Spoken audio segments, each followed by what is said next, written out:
Okay. Here, yeah. Okay. All right. Sorry, everybody. Hello, Casey. Hi. All right. Is all the gang here?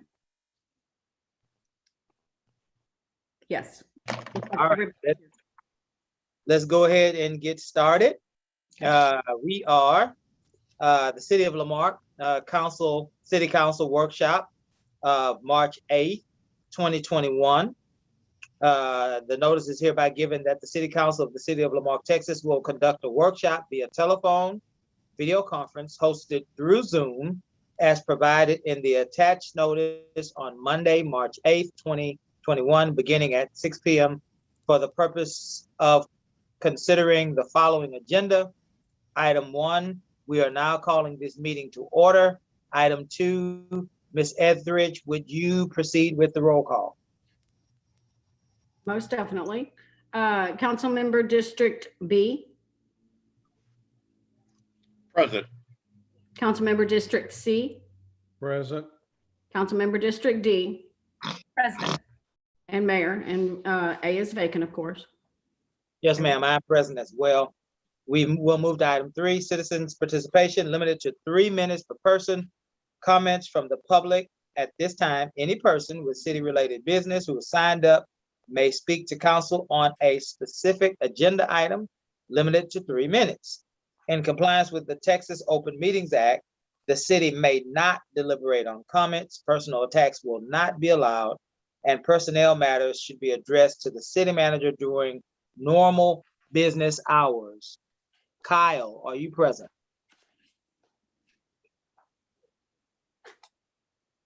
Yes.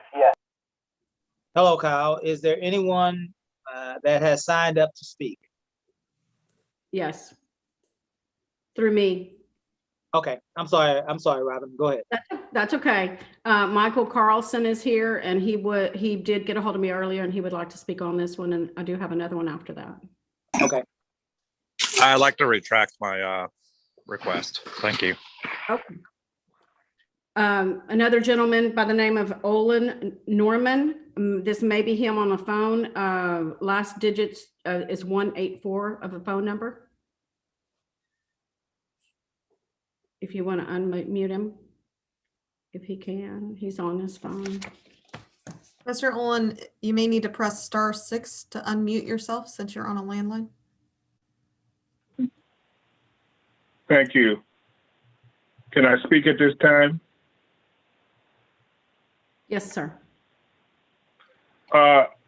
Thank y'all for giving me the opportunity to speak. I wanted to speak on a drainage issue in my neighborhood. My name is Olin Norman. I stay at 2921 Ashley Street here in Lamarque, and I've been here since 1999. When it rains just a little bit, we start getting water in my yard.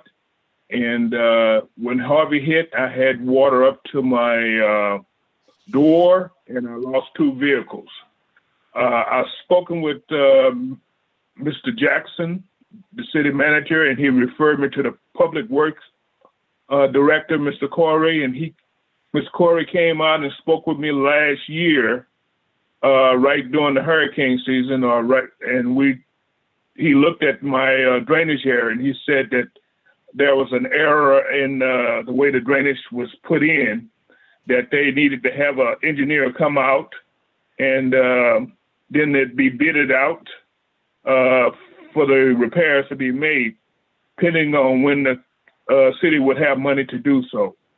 In the meantime, the city has provided vacuum trucks to come when heavy rain is forecasted, and they come and drain out the drainage and what have you. To make a long story short, myself and about at least 5 people in this general neighborhood area, we are looking at potential flooding every time it rains heavily, and we got hurricane season coming up. That's a threatening of our homes being flooded. I was wondering if the city could look possibly to find the money to carry out the repairs needed to address our draining system, our draining problem. Any consideration that you folks can give me, we appreciate it. Again, the public work director. He's worked diligently with me and with us, and he's been a great help, but we would like a permanent solution if we can come up with one. Thank you for your time. Thank you, Mr. Norman.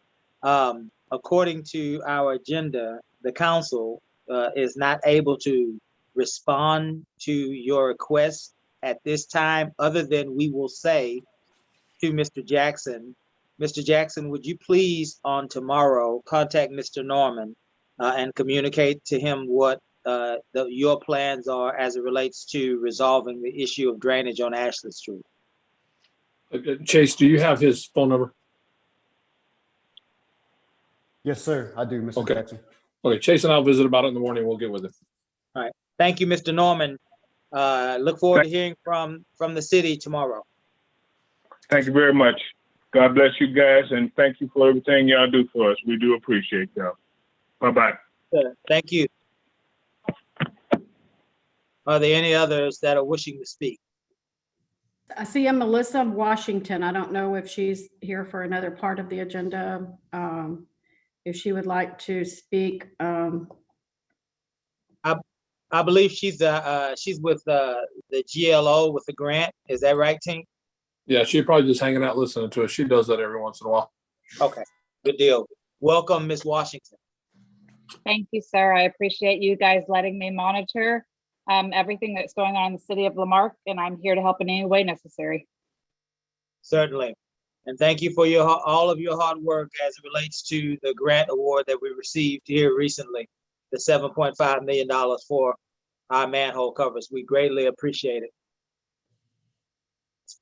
Item 4, new business, Mr. Jackson.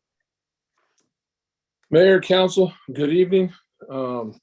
Starting with item number 4A, discussion relating to adopting resolution number R-2021-0007, ordering the general election to be held May 1st, 2021, to elect one mayor, one council member for District A, and one council member for District C, each for a 3-year term.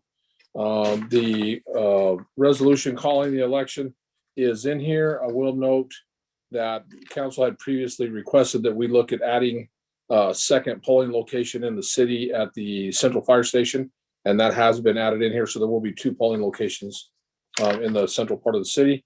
And if you guys have any questions, we'd be happy to, between either me or Robin, we'll be happy to try to answer your questions. Council, do we have any questions? Seeing none, moving on. Item number 4B, discussion relating. I'm sorry, I Mr. Compion, remember. didn't get, I didn't move quick enough here. I'm slow. I did have that was the item that I'd sent to you and to Robin and Mayor on section 6 of this. I had suggested that, and you have that in writing, Robin, as well, that perhaps we add the language, since it was something that had happened on the case, I think, a first impression here with regard to withdrawal, or in recent history anyway, that if a candidate receives a majority of the votes, 50.1%, or a candidate in a runoff election withdraws within the withdrawal period, the winner shall be sworn into office consistent with Part 1, Article 2, Section 2 of the city charter. Otherwise, a runoff election is required to be held between the 2 candidates with the highest number of votes in District A. I believe the words that you're wanting to add are swearing in the persons that actually win if in the case of a runoff. I don't think we can do that because, and Dara, you can correct me, because of the way that we have single member districts. There is a 3-year term. It all kind of goes with the statutes, and according to the statutes, we have to go by their canvassing period, their time limit, not what that would probably trump our charter. Right. So I think, Mr. Compion, if I'm understanding what you're saying is, so already under our charter, if there were only 2 candidates and 1 candidate were to withdraw during the withdrawal period, then they would be sworn in, at the normal time. If there are 3 candidates and 1 candidate withdraws, then the other 2 candidates still have to hold a runoff election. And so if the withdrawal happens after the runoff election is already called, then a withdrawal at that point requires that the swearing in take place as if the election had actually been held. So then the swearing in date has to be. And that- Is that getting it? That's What you're the point. That's what I'm talking about. Yeah, I'm really, I'm focusing on that. That is where, and that's where you and I have these differences, right? And also with the Secretary of State's office. If there is a runoff election, and it has been in this case, as it happened in my particular shura and myself, the city had not yet set a runoff election like we're doing in this resolution. I'm sorry, It was by council that occurred later. Okay, so if you're, let me make sure I'm following your question. So kind of getting back to this agenda item, in effect, I don't think we can add that language to this resolution and counteract state law in that particular situation. Is that the situation you're referring to? Specifically when And now you're saying state law. State law, when I talked to the attorneys, and I have my records, they said what we were doing was inconsistent with what he was recommending, because you were saying that it was inconsistent with our city charter. I want some clarity with regard to this situation, that if it were to happen again. And basically, fundamentally, it comes down to this. If a situation where it appears a runoff will occur, and a person withdraws that's involved in the runoff within the withdrawal period, then we know the election, the runoff date occurs. And that's what the Secretary of State attorney is saying to me is a reflection of state law. Yet our position and your position was, well, that was inconsistent with our charter. I think we need some clarity there. That's my point.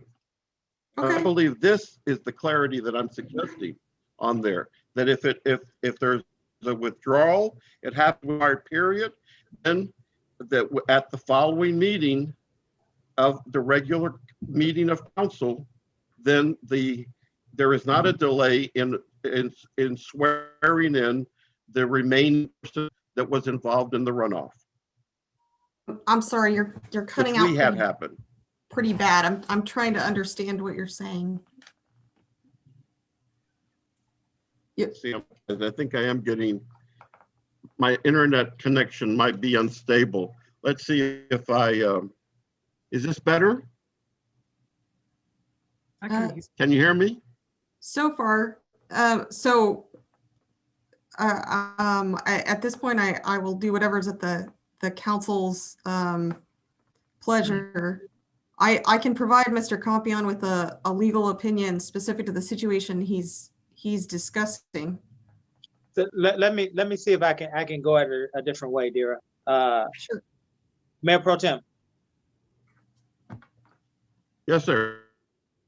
Would it be possible for you to articulate what happened to you in your individual experience, and what your understanding is as it relates to how we can prevent that from happening again? I believe this is what I'm trying to address. And in my particular situation, once Miss Devine had indicated that she was wishing to withdraw after we had discussed this, she was informed that there was a withdrawal period, that we had she could do it between this date and no later than this date. And she came in and executed, as Ms. Eldridge will recall, she executed the withdrawal certificate. However, at the next council meeting, the council went ahead and swore in the winner of the other election, which was Mrs. McAuliffe, and deferred on any action with regard to my particular race because Ms. Purnell was indicating that it was her interpretation. We had to wait until after the date set for the runoff election. Council then at that point set a date. A date had not been set. And my position and the position that I discussed with the Secretary of State's attorney, which he concurred with, was their need. If a person is withdrawn, there's no need. The city can proceed to swear in the candidate. And that's all I'm suggesting. In the event, and the language that I've proposed here is that, and perhaps my drafting is not, is to say that if the candidate receives a majority of the vote or a candidate, and that's referring to just a two-person race. I'm assuming, Ms. Purnell, that's what that means, correct? Or any of the three races. If any race with two candidates or any race with more than two candidates, if any candidate receives the majority of the vote, then they are sworn in as the winner. And I'm just suggesting, or if a candidate in a runoff election withdraws within the withdrawal period, the remaining candidate shall be sworn into office, then consistent with the part that I referenced, which is basically at the next council meeting. Okay, so you That's couldn't. all I'm saying, not waiting till the date of the, Right. in So effect right now, if we follow what happened previously, this president is adopting the runoff election date of Saturday, June 19th, 2021. If we know what happened with me, we're going to wait till June 19th, 2021 to swear in a candidate who is only the remaining candidate. The person involved in the runoff withdrew. So, Mr. Cohen, I would say you cannot change the charter language or impact, and it's not just the charter, it's the charter in conjunction with the state law. So changing the language in the resolution would not help in that particular situation that you had. The one thing that was, go ahead. Let's do this. I don't want to, I disagree with your interpretation. Why don't we do this? My suggestion. I will follow up with the Secretary of State's office for clarity in writing. And once we get that with all the facts before them, then I will confer and send forward that on to you, Ms. Eldridge and Ms. Purnell, and then we can follow up in that fashion. Is that fair? Yes. Sounds good. Thank you. Thank you. Well, Okay. but All right, but thank don't you. but we need to call the election tonight, though, right, Robin? I mean, this resolution needs to No, pass. It could be that's amended. fine. We'll go ahead and We're ordering the it has to pass. I agree. I agree. back in January, we called the election and a runoff election, and we did the contract with the county because we do it that way every single election. We're also putting in that if a runoff is needed, it's always included in that first time that we call the election, always. And the dates for that runoff is set by the Okay. state. Yeah, we don't pick those dates. So it sounds agreeable, and I thank Mr. Compion and Ms. Eldridge and Ms. Parnell for working together on this. Sounds like Mr. Compion is gonna get some information in writing. He'll forward that to you ladies, and you ladies will research and bring back to council and a recommendation and action item on how we need to proceed. So that's like, it's a good plan. Mayor, if I could correct that just a little bit, I think what we're talking about. Just to clarify, we're talking, yeah, I agree with Ms. Purnell. We're just talking about a legal. We're talking about, we're going to go ahead and proceed, in my mind. Yeah, we're going to go ahead and proceed on this resolution tonight because we need to set these dates. And it's the other separate issue with regard to the timing of swearing in a candidate that is originally in a runoff who eventually one of the runoff candidates withdraws. That's the issue. I want some clarity, and that's where I'll be seeking some other additional information. And Mayor, if I could, we're fine right now, Mayor Bell. Yeah, let me, dear, let me say this, because I think I know where you're going. I want to clarify what I'm saying so that it'll make things better. What I'm saying is tonight certainly we'll act on what's before us. When I say Joe, Mr. Compion will provide you all with information as it relates to what he's been discussing with the Attorney General, with the Secretary of State, or the persons that he's been having conversations with, and bring it back to you to research. I realize this is a charter issue and an issue with state law. I'm aware of that. And so I'm simply saying he's providing you with the information that he has so that you can review it and you can communicate that to council, period. That make sense? I'm sorry, you want me to communicate what to council exactly? When Mr. Compion provides us you and Ms. Eldridge writing, those things, right. So what I'm saying is you and Ms. Eldridge can research what he's submitted to you and clarify those issues with council in the future. The clarify what. Understood. Okay, gotcha. Does that make sense, Robin? Does that make sense, Joe? Yes, Right. sir. Good deal. Perfect, yeah. Thank you. Go ahead, Mr. Jackson. Moving on, item number 4B, discussion relating to adopting resolution R-2021-0008, designating the official mailing address and email address for public information requests. And I'm going to let Robin start off talking about this one. In the past few months, we have been bombarded with several large open records requests, and they're coming in from different areas. Different people are receiving them on their emails. They're getting lost in their emails.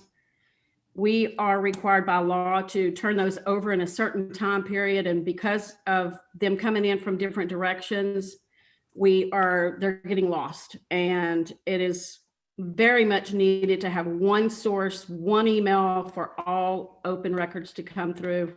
Keeps the city out of trouble, keeps the requesters happy, and it's much, much needed. If y'all have any questions, just ask me. So, Mayor, just a little bit more on this one. So in the last few months, we've had open records requests come in to email addresses that don't exist, to staff members that don't work here anymore. I mean, they've been all over the place. So the whole purpose of this is to have something on the website that says, if you have an open records request, here's the address you send it to, or here's the email address you send it to. So we make sure that we handle them timely, and we make sure that we see all of them. And it's not 2 or 3 months down the road and somebody sends us forwards an email that they sent to a wrong address to somebody else and says, well, I asked for this 3 months ago. How come I haven't got it? So, well, because that email address doesn't exist. That's why you haven't heard anything. And this will just make it, I mean, this is part of an effort to say, we're trying to be absolutely, totally transparent. So here's where you send it. You make sure you send it here. You get everything you need in a timely manner. Very good. Does anybody have any questions on this? Mr. Mayor, I love it, right? That's necessary. It's what most cities do to clarify and indicate one of the responsible for these requests. I would just ask that we just supplement this with perhaps a frequently asked page, and we include all the requests that might be directed to Robin by telephone.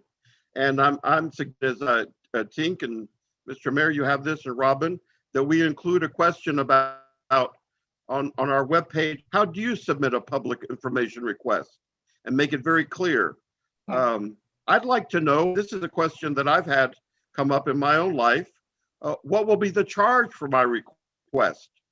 And I think this is something that council needs to decide. Are we going to charge for the copies and being responsive or staff time for these requests? Or are we saying that first 15 pages free, and then we'll provide you a cost for anything above that? And then I think the last question I'd like to see on this frequently asked page would be, how and when will I receive the records in response to my request? What's basically the time frame? I really think of all three of those, the cost issue is the one that probably pops up the most. Am I correct, Ms. Eldridge?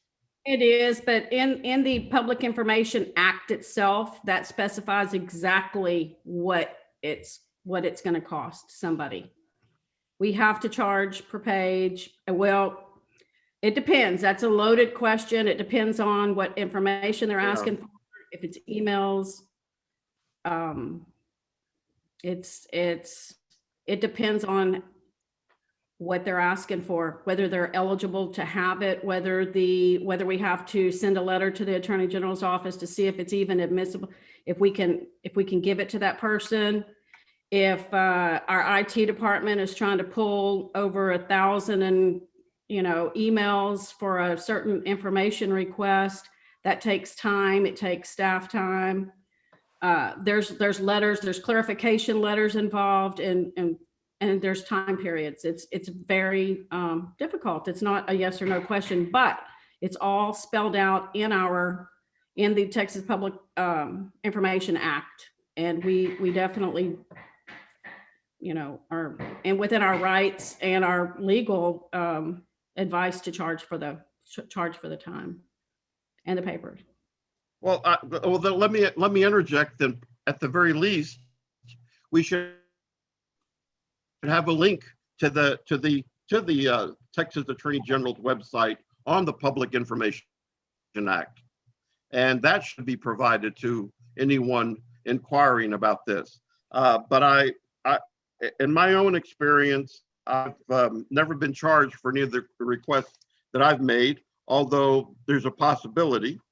But I've never had excessive requests like reams of paper, and there's flexibility that we have, and I would encourage us, in the interest of being transparent. This is where, in my experience, of being on the other side, cities get a reputation. This city is really great to work with. That city is hiding something because they're taking every one of these requests to the Attorney General's office and asking for an opinion whether it's information that can be provided to the person making the request. I just hope that we as a city take it upon ourselves to say, look, folks, we are not hiding anything. That's the city that I want to be part of. Sure, I agree. We can provide those links on our website. Very good, very good. Any other questions? Robin, just one question. I noticed in the information, the staff briefing, it says that the city website will be updated to reflect the designations and to provide the public information request form created by the Attorney General for anyone that chooses to use form. If they don't choose to use the form, what are the requirements of submitting an open records request? Are there certain things that have to be on their their request if they don't use the state's form? If it's clear to me or my deputy, whoever is receiving it, what exactly they're asking for, as long as it's in writing, it could be in the form of an email, it can be on a McDonald's napkin, it can be on any kind of a written form that they don't have to use that website, that particular form. They could just put it down on a piece of paper. We get them in letters all the time, as long as it's submitted in writing. And is that state law, Robin? Yes. Yes, State sir. law says no matter, as long as it's in writing, it doesn't have to be in any certain form or, okay. Yes. I would add the caveat that under the resolution, it would have to be, even if, for instance, if it was a McDonald's napkin, it would still have to be mailed to the designated mailing address, or, a snapshot sent by email. And then there are a couple of cases where it's unusual, certain things like offense reports, body cam footage. Some of those have additional state law requirements, but generally speaking, it just has to be in writing. Thank you. Okay, Mayor, just a point of clarification, we already have that page on our website. We have a public information page on there that has the contact information available for the public. We're going to add to it. We'll put this information on there.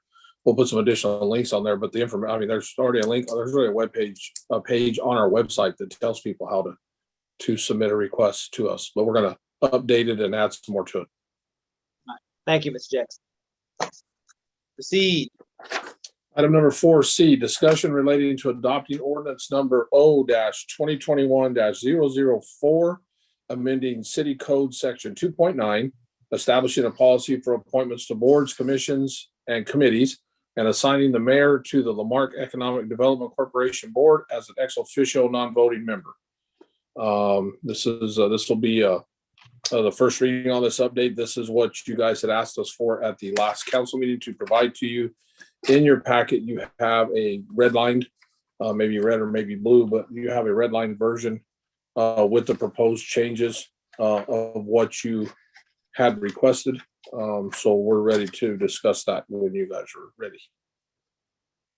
Okay, council, let's open this up. Now, who wants to go first?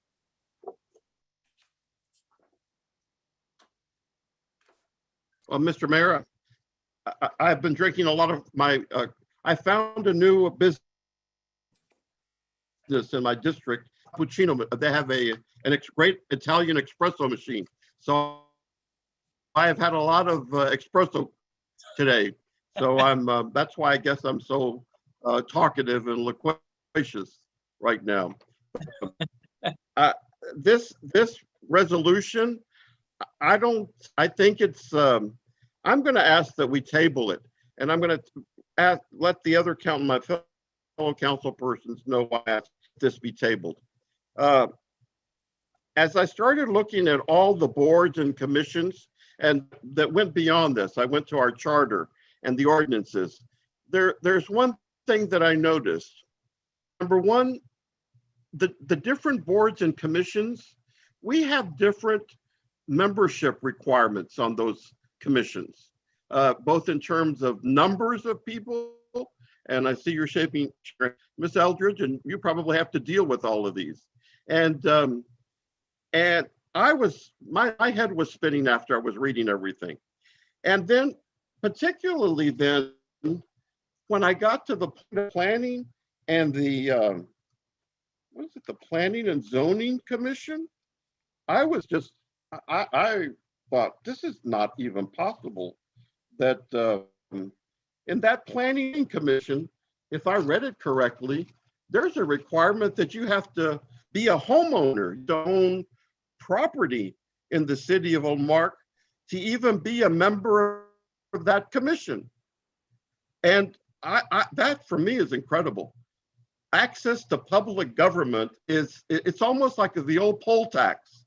Access to public government is not dependent upon how wealthy money you have or your ability to own property. So, so that's one area. And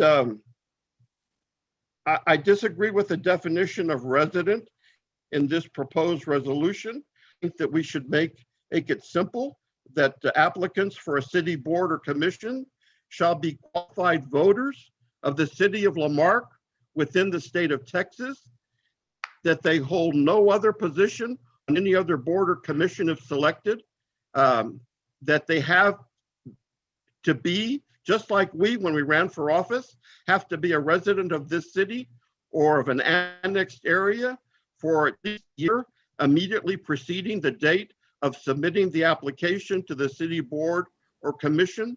And we need greater clarity on the positions of alternate members or commission members, as well as the role of ex officio members, those who do not reside in the city. We seem to have had a lot of carryover in that regard too, from what I was looking at in some discussions with some chair people involved in our existing. So I'm not ready to take any action on this. I'd like this tabled. I think that this needs a lot more work, and partially for the reasons that I've indicated. Thank you. Thank you, Mayor Pro Tem. Certainly, this is obviously the workshop portion, so we can discuss. And I think that in order for us to give administration more direction on exactly how we would like this ordinance to be crafted, this is the time to do it. And so certainly when we get into our regular meeting, if that's your wish, Mr. Compion, we will definitely entertain the table. But for right now, if we want to do some work on this, this is the opportunity for us to express those things that we want in the ordinance. And so definitely, I hear you saying a lot of different things. And so we can entertain those things now, or certainly we can ask other council members if they have comments or questions about this ordinance, so that we can move forward and give administration greater clarity. So Mr. Mistich, Ms. McAuliffe, do y'all have any comments or questions about the ordinance? I do, Mayor.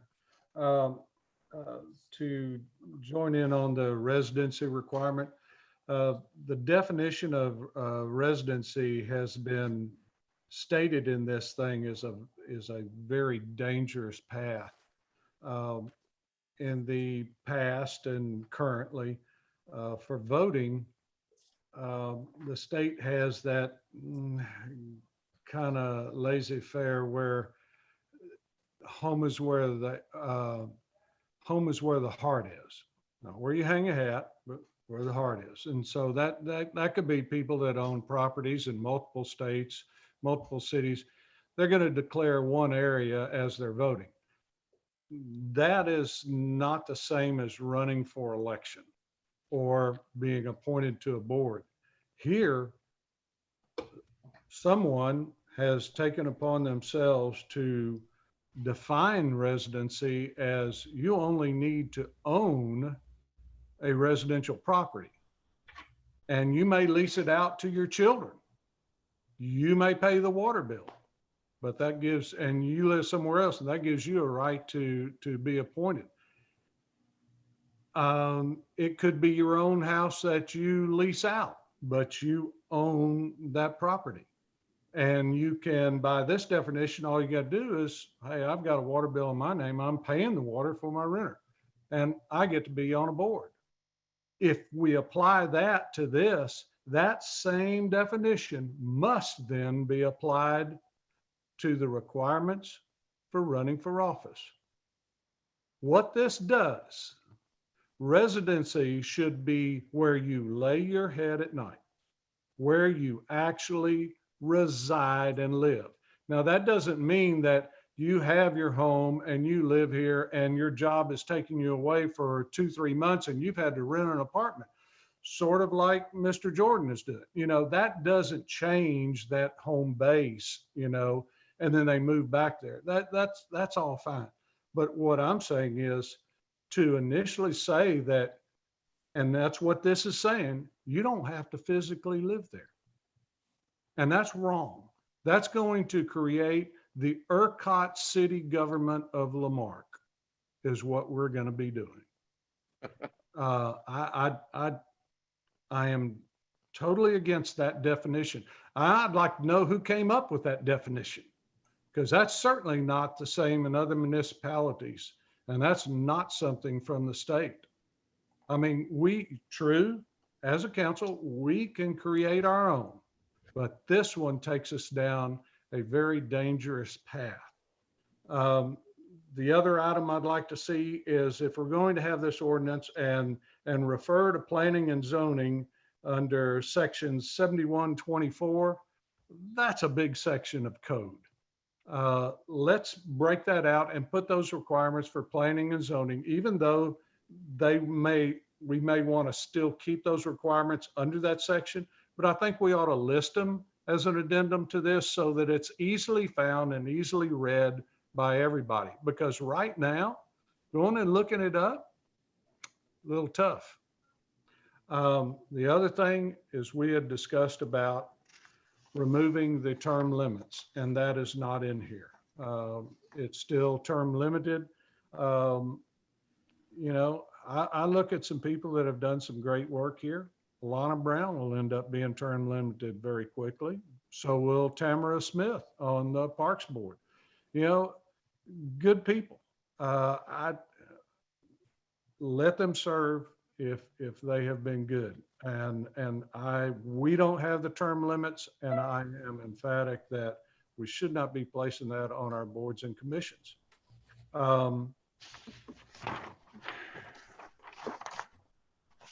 Lastly, and I'm going to leave it there for right now, but I again don't think this is anywhere near ready. I'd like to know who came up with that expanded residency definition. Mayor, do you want me to respond to that? Yes, ma'am, you may. So, Councilman Mitchell, basically this is just an attempt to give the council something you could sink your teeth into, decide if it was something you liked or not. In some ways, hopefully it's more narrow than the requirement for elected office. This is all at council's pleasure. If you want to add more, if you want to use the definition that Mr. Compion suggested, you know, all of that is just up to council.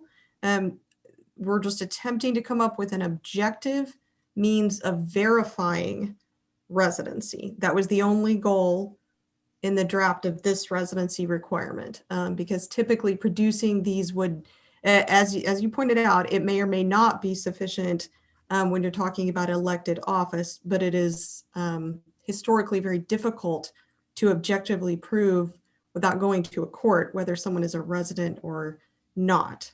So that was the goal. And Ms. Burnell, but I think the definition needs to be expanded to where you lay your head, because the way this reads, all you have to do is own that property. That is bad.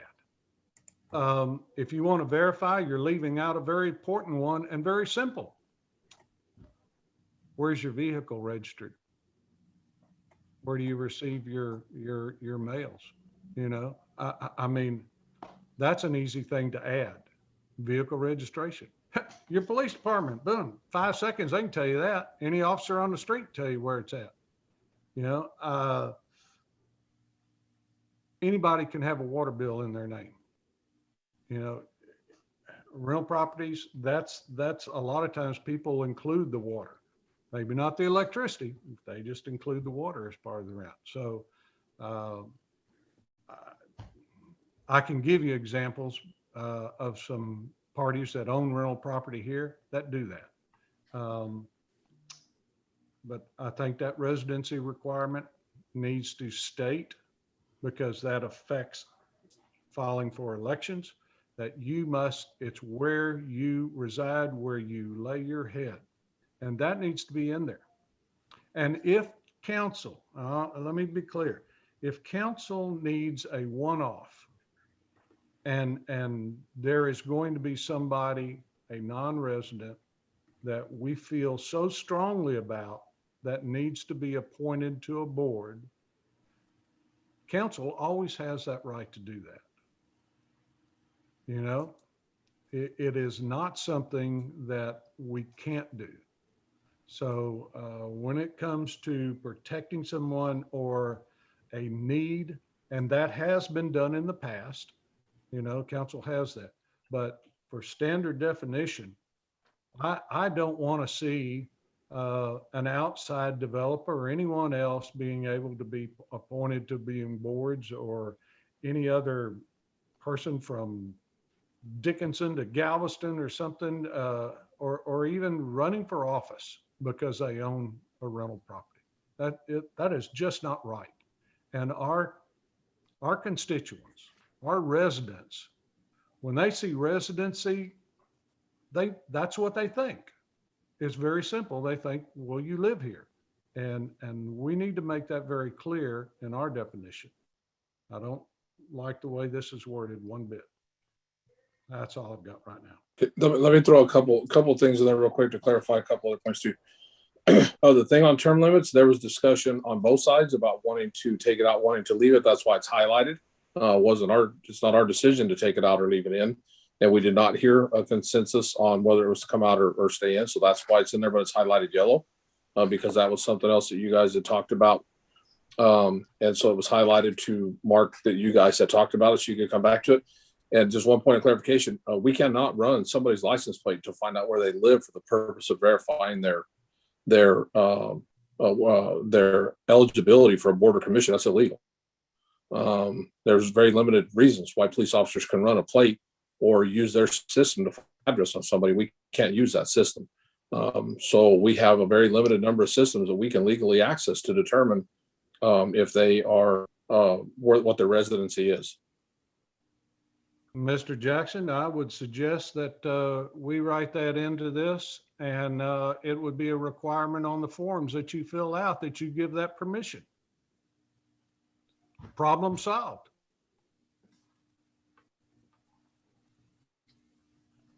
I'm assuming, if I may, so I think I would assume that we all on council agree that the objective of that residency section is because we want what Councilman Michitich said. We want to ensure that people who are running and people who I should separate it from running, people who are wanting to be appointed to a board or commission actually live in our city, right? So I think we all agree on that. I mean, that's fundamental. That's why I argued for us to have some revisions a few years ago on this, because we didn't have any kind of clarity around that. So I would assume, Dara, that I take your point, Councilman Michitich, about, why you feel like that description is lacking. And I could definitely see some people I could see a scenario where someone would take advantage of that. But I would, at the same time, what Tink just said is enlightening. And I would assume, Ms. Purnell, that what you wrote in there is like pretty industry standard. I'm wondering, is that kind of what other cities use as their bar for residency? And what else could we use to supplement it that's reasonable? So I think it's possible, though it would be unusual, to meet the state requirements for elected office residency and not meet this definition. But as Councilman Michitich points out, it's also possible to go the other way. I mean, honestly, if I can come up with something else, I think we're certainly open to that. But effectively, the intent element, where you intend to stay, where you intend to live permanently, and trying to objectively prove that with things the city has access to, is pretty problematic. One thing I would say is that we already require the person to certify that they are a resident of the city of Lamarck. So we can add that this is the place they live as their maybe permanent full-time address. And then the other requirements in the ordinance would be written documentation that council can ask for to prove those things are true.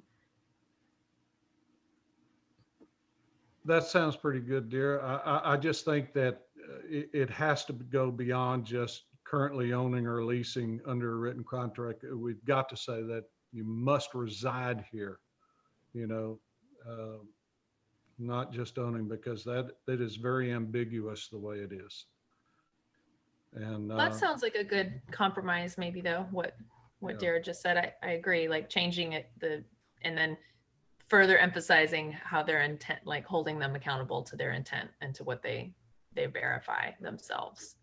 I have a couple other thoughts about some other areas in it. Overall, I think it's great. I feel like I appreciate, it seems like you took the notes with a lot of clarity from our original discussion. It all made a lot of sense to me. I understood we were going to be coming back eventually and talking about the term limits section. And I have some thoughts about that, of course. They're not really any different than what I voiced earlier.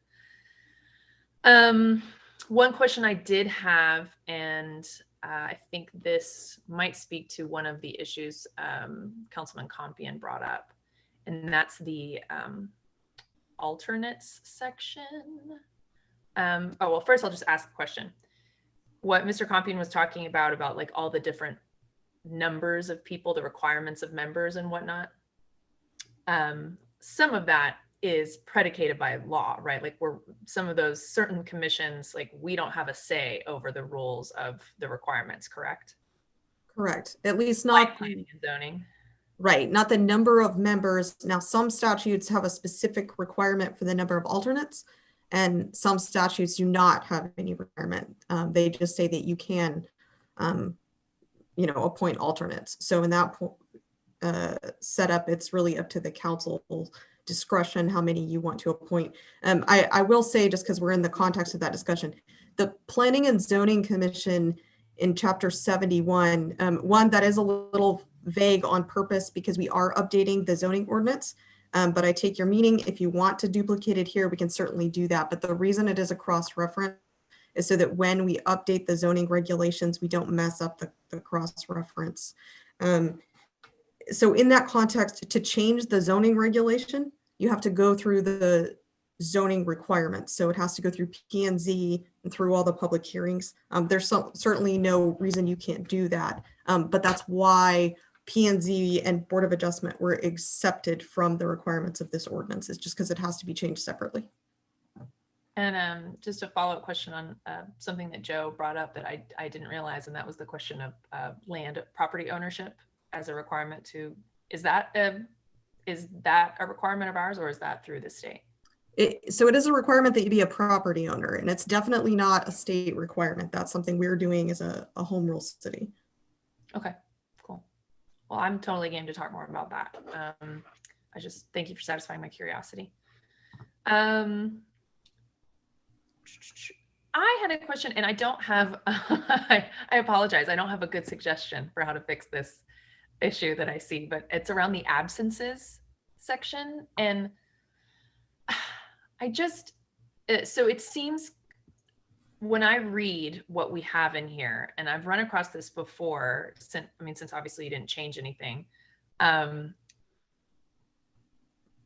feel like it's a little confusing. It's confusing to me that when the first line, that any committee member cannot miss 3 consecutive meetings without stating a reason in advance of the meeting. I feel like that comes across as like, hey, I'm not going to be there, and that's cool. Instead of it being like, what I assume is 3, you have to have an excused absence in advance of the reading. Or you have to at least reach out to the appropriate person, the chairperson or the city liaison or whatever, to document that you will not be attending the meeting. That's all. It's just a little vague to me. That's the nitpicky thing. But I didn't know if we could bring a little more clarity to that, or if there's something I'm missing. And let's see. I also was curious about whether anyone else is interested in seeing a restriction on the number of excused absences as well. There's a restriction on the number of unexcused absences and what constitutes, an automatic removal of the committee, which I think is appropriate what's on here. But, if someone has 6 excused absences, 7 excused, 8 excused. I mean, that's a lot of meetings to miss, you know, even if they have really legitimate reasons for not attending. You know, I think in my view, that would just mean the chairperson needs to approach that person and say, hey, it sounds like maybe you don't have time for this meeting. So can we write that in somehow? Or do you think that gets too messy? I have a possible solution for some of it. And like the meetings, you know, we've had members here. We don't know that somebody's missing until the mayor would say at the beginning of the meeting, so-and-so not present. We're going to count that excused or whatever. The boards do the different things. If the board chair doesn't have a problem with it, I don't want to make that my problem. But Tamara Smith had a very good suggestion that can help reduce the number of meetings that are missed by various people, because everybody has jobs, and it's come out of this shutdown. We're doing Zoom, so if we make Zoom part of every board meeting going forward, you know, even though we open back up, even though we have face-to-face, if somebody's traveling and they've got their job and they can't be there, they can call in by a cell phone. And if they don't have a laptop, I'm not saying we provide them a laptop for every board member, but they can have a cell phone, or if they have a laptop, they can get in that way. And that should reduce the need for them to miss, you know. It's something to consider. I'm fully on board with that. What do you have to say, Dara? So one, I would say that I don't see there any reason that we couldn't do that, but I do want to point out right now we can meet by Zoom because certain sections of the Texas Open Meetings Act have been suspended, and they remain suspended at this point. When and if the legislature doesn't make permanent changes to allow this moving forward, under the regular law, let's say non-pandemic law, I would still need a quorum of each board or commission to be physically located where we're having the meeting, which is generally City Hall. And so while the person can call in for purposes of not having an absence, if we run into a situation where you've got too many members of a board missing and you don't have a physical quorum, you're still going to have to cancel the meeting. Okay. I think that sounds reasonable, though, as long as we could still build in that, like, I think Councilman Mitchell is spot on. Like, meeting this way makes things a lot more flexible for a lot more people. And as long as there's enough people physically present to constitute a quorum, we could allow people to call in to meetings so that they can still be a part of the discussion. Question mark? Okay. I mean, I love that. Ms. McAuliffe, let me interject. And Ms. Purnell, you can speak to this. Under the previous rules, the pre-COVID rules, there's a requirement when you post a meeting that that person that is the commissioner, board member, or the council, the elected official, has to indicate where they're going to be present, the physical location. And they have to provide accommodation for someone if they wanted to attend the meeting they're at. So pre-COVID, there was never, in my experience, the possibility of having someone say, I'm going to be in my car and I'll participate in the meeting in this fashion, because the requirements I had to post as part of the posting where I was going to be present, participating in this meeting. So I think there's some other issues that need to be ironed out there. But as I said, I just repeat, you guys, it just confirms in my mind, this is not even ready. I don't even think we need to consider this at this time. It needs a lot more work at this time. And that's why, by the way, I was just looking at it, I was thinking, and this has happened to other municipalities. limited qualifications. And that's why I kind of put in there and what I suggested about the voter. But I think that would be important to go ahead and stress that that has been convicted of a felony has the privilege of serving on a board and commission in our city, which would be consistent with the guidelines of running for public office as well. So as I said, my hope is that we table this and let's do some more work and come back with a better product. Thank you. Ms. Purnell, let me, to follow up about the quorum. So if we had the quorum necessary physically, you know, let's say the state doesn't extend this, you know, past this year or whenever, you know, we could still have a random member who's traveling or something still be able to attend the meeting via Zoom or cell phone, correct? That would not be a violation then, would it? Well, potentially, yes, as long as you had a physical quorum. As Mr. Compion points out, there are some technical issues and some posting requirements, so it can get a little tricky in the individual fact situations. But generally speaking, even pre-COVID, there have been times when one member of a commission or one member of a city council attended by teleconference. Okay.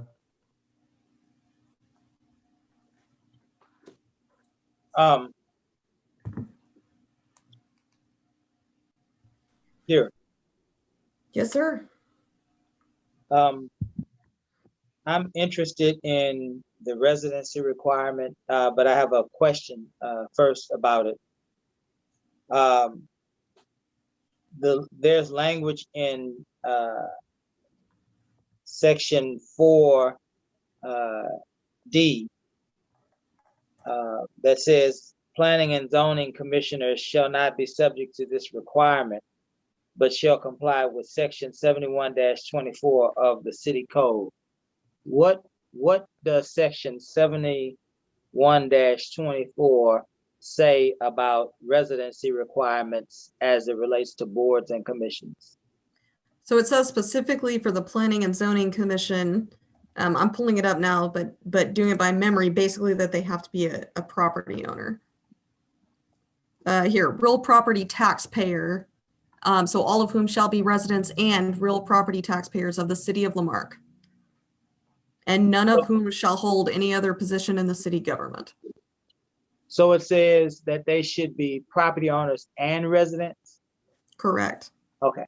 And so the issue that we're having is that we don't necessarily know if we want them to be property owners, because we have residents in our city who are living, working, and being a part of our city in every other way other than property ownership, that we want to allow the opportunity to serve on our boards and commissions, right? So that's why we're taking the property owner piece out of that one, correct? So this is the first time I've been directed to do that, but you couldn't do it under the ordinance you have before you. That would take a separate ordinance that goes through the basically the state law on zoning regulation changes. But right. But if that's what council's desire is to take out the real property taxpayer portion of it, that should be something you can do, and I can draft an ordinance as long as it's consistent with city charter. You could do that. Yeah, and I'm not suggesting that we do that. I'm simply asking a clarifying question as to the reason why the planning and zoning is different from the rest of this section is because it requires you to be a property owner as well. Right, and because this ordinance cannot modify a zoning regulation without going through additional procedures. Gotcha. Just a couple things here quickly. I think that Councilwoman McAuliffe is onto something when she talks about excused absences as well. I think that is something that should be placed in the hands of our committee chairperson.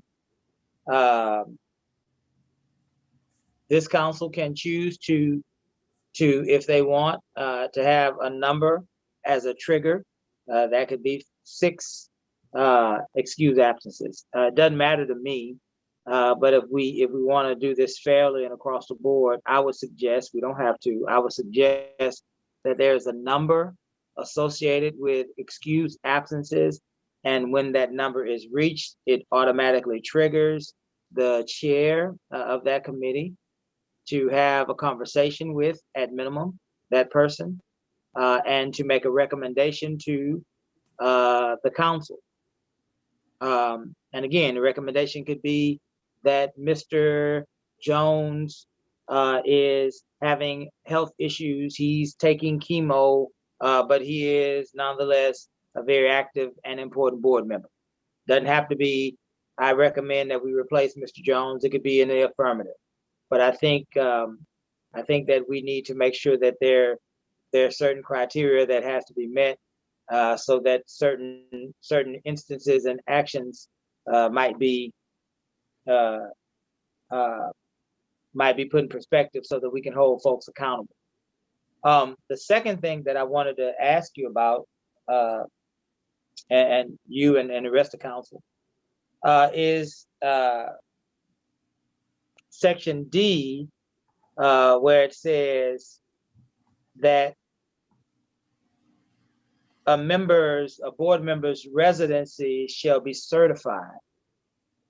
And let me read that sentence to you because I want to make sure that I'm saying it correctly. Committee nominees shall submit an application prior to being appointed or reappointed to a committee and shall certify they are a resident of the city of Lamar on their committee appointment application. How does one certify? So in this instance, it would really just be a legal representation in the form of a statement. You know, I, applicant, hereby certify that I am a full-time permanent resident of the city of Lamarck and have been for 12 months or more. Will that be under penalty of perjury? No, I mean, potentially we can do that, but it doesn't really, it doesn't necessarily help to say it's under penalty of perjury. You can have them swear and have it notarized, but, you know, at the end of the day, you're getting into what exactly does it mean to be a full-time permanent resident? So on the initial application, what you would be doing is taking their word for it, but you're just providing for more importance to the statement by saying that you certify. You know, typically when you fill out a form and you have to certify something, it's a more serious statement. And then you'd have the disclaimer on there as well, which is that the city can then ask for proof of residency in the form of, and we can list all those documents. We've talked about some other options as well. I hear that, and I respect that, dear. I believe that these issues are so prevalent here in our city's history, in particular in the time that we're in, that I believe that we need to have some teeth. I believe that we need to understand that if we are making these declarations, that we're making these declarations to a governmental entity, and we are submitting information in a way that we are asking people to believe us and that we're being truthful.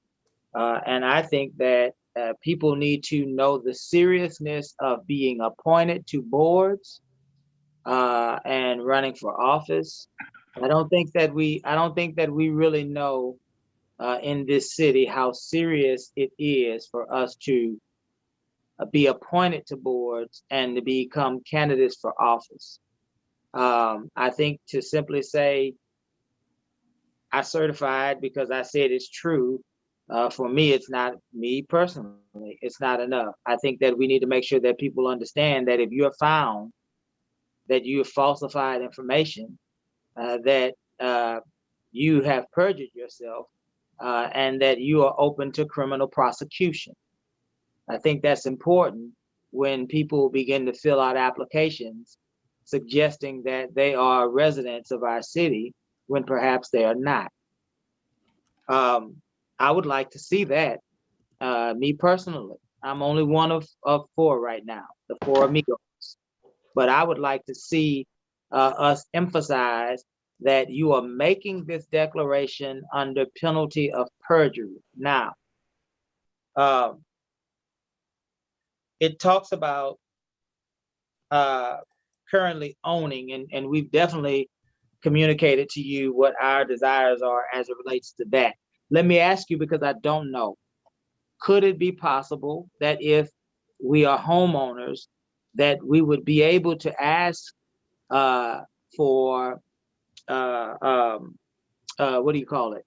A homestead exemption? Is that something that we can ask them to submit? If you own this property, we would like to see your homestead exemption, because more times than not, people actually live, and I'm not saying this is 100% true.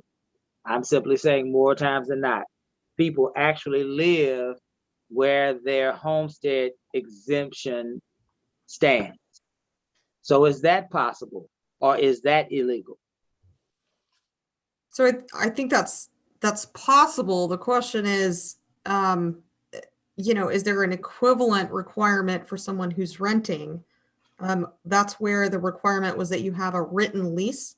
So for instance, that rules out someone who is living with their parents or living with their children. So that was an attempt to really narrow that definition down somewhat. So you can require, I think council has named off quite a few different documents that could be used to prove residency. But at the end of this, I don't know that you've come up with a list that would be objectively conclusive. So you're still going to have someone sitting in judgment on whether they're a resident or not. Yeah, well, that's fine with me. And on the homestead exemption, certainly, if the homestead exemption is in the spouse's name, then obviously there perhaps would be a marriage license, or there perhaps would be a water bill. I mean, we can go on and on. You're right there. We can go on and on. But here's the thing. The thing is, in my understanding, we need to make this so stringent that we are deterring people who don't live here and who don't meet the fundamental criteria of serving on our boards and commissions. We're deterring them from even attempting to be appointed to boards and commissions. The more of these things we require, the less likely folks will be interested in being a part of our city, serving on boards and commissions, especially when they understand it's now under a penalty of perjury, and we will definitely pursue that, as well as there is a laundry list. And yes, we want it to be, and I'm one vote, we want it to be a laundry list of things that would indicate that you live here, because apparently there is an issue, and I'm not suggesting just today, but apparently in our city's history, there has been an issue with people being appointed to boards and commissions who don't actually live here. And so I would like to see water bills. I would like to see leases. I would like for the language to change to say that residing means that you live, you stay, you lay your head in our city. I would like to see that as well as some of the other things that the other council members have suggested. All of it, I think, together would be, of course, not perfect, wouldn't be 100%, but we would be closer to an ironclad system of appointing our boards and commissions, where we would know more likely than not the people that we have appointed live in our city. One of the other things that I noticed is in the same section, I believe, and it talks about a person who started out as a resident and then they moved away, right? And so a portion of this ordinance says that, Non-resident members as of January 14th, 2019 Yes, may ma'am. serve out their term. Right. And Mayor, I'm sorry to interrupt. Can I frame that just a little bit? yes, ma'am, go ahead. Right. So the reason for that is that this ordinance was originally passed long before my time. I did not want to, let's say, grandfather people in longer than council had intended. But I also did not remove the grandfather requirement that council had put in place originally. Yeah, I'm actually really grateful for that part that you put in there because it pinpointed the moment in history when the last revision was made and we compromised on all the folks who had, I mean, just like Jared said, there were folks currently serving who, some members of council really wanted them to be able to continue serving if they wanted to. And so the compromise was those individuals who were currently serving back in 2019. First off, the new changes didn't apply to them. So it was like they were going to be able to finish that out and then be appointed for 3 more terms potentially under the new amendments. But I don't see anything now where folks can be a non-resident still. So what you've got here, non-resident members as of January 14, 2019 may serve out their term and be reappointed to the same board for 1 additional term. And so theoretically, if someone had just started their term in 2019, they might still be serving on that board, or if they had a long term. For instance, the EDC has, I think, pretty long terms compared to the other boards and commissions. So while it's possible, I don't have enough information on the various members of the boards and commissions to tell you if that situation still exists, but it is possible. So let me say this. What I would like to see, and I'm one. I would like to see. I don't mind them serving out their term if that's what the rest of the council chooses to allow, but I don't think that we need to afford them an additional term. You've moved out of the city. We get it. You moved on for whatever reasons. Maybe you didn't want to leave. Maybe you're sad about it. We get it. Serve out the rest of your term, and then now we can make room for a new person, because I believe one of Councilwoman McAuliffe's goals in looking at this ordinance 2 years ago was to provide more opportunity for more people to serve in our city on boards and commissions. So I definitely don't want to see them serve an additional term. You've moved out of the city, finish your term. If we so choose that to be our decision, but definitely a second term is out of the question for you. When I get done, and we'll go back around and we can kick that idea around on whether or not we want to allow them to even finish that term. The other thing that I wanted to talk to you about, Dira, and I guess maybe you're taking all of the questions for, but that's okay. I appreciate you for it. Is this idea that a non-resident, I'm still in the same section, may be appointed to serve a 1-year term as an ex officio non-voting member with unanimous approval of council.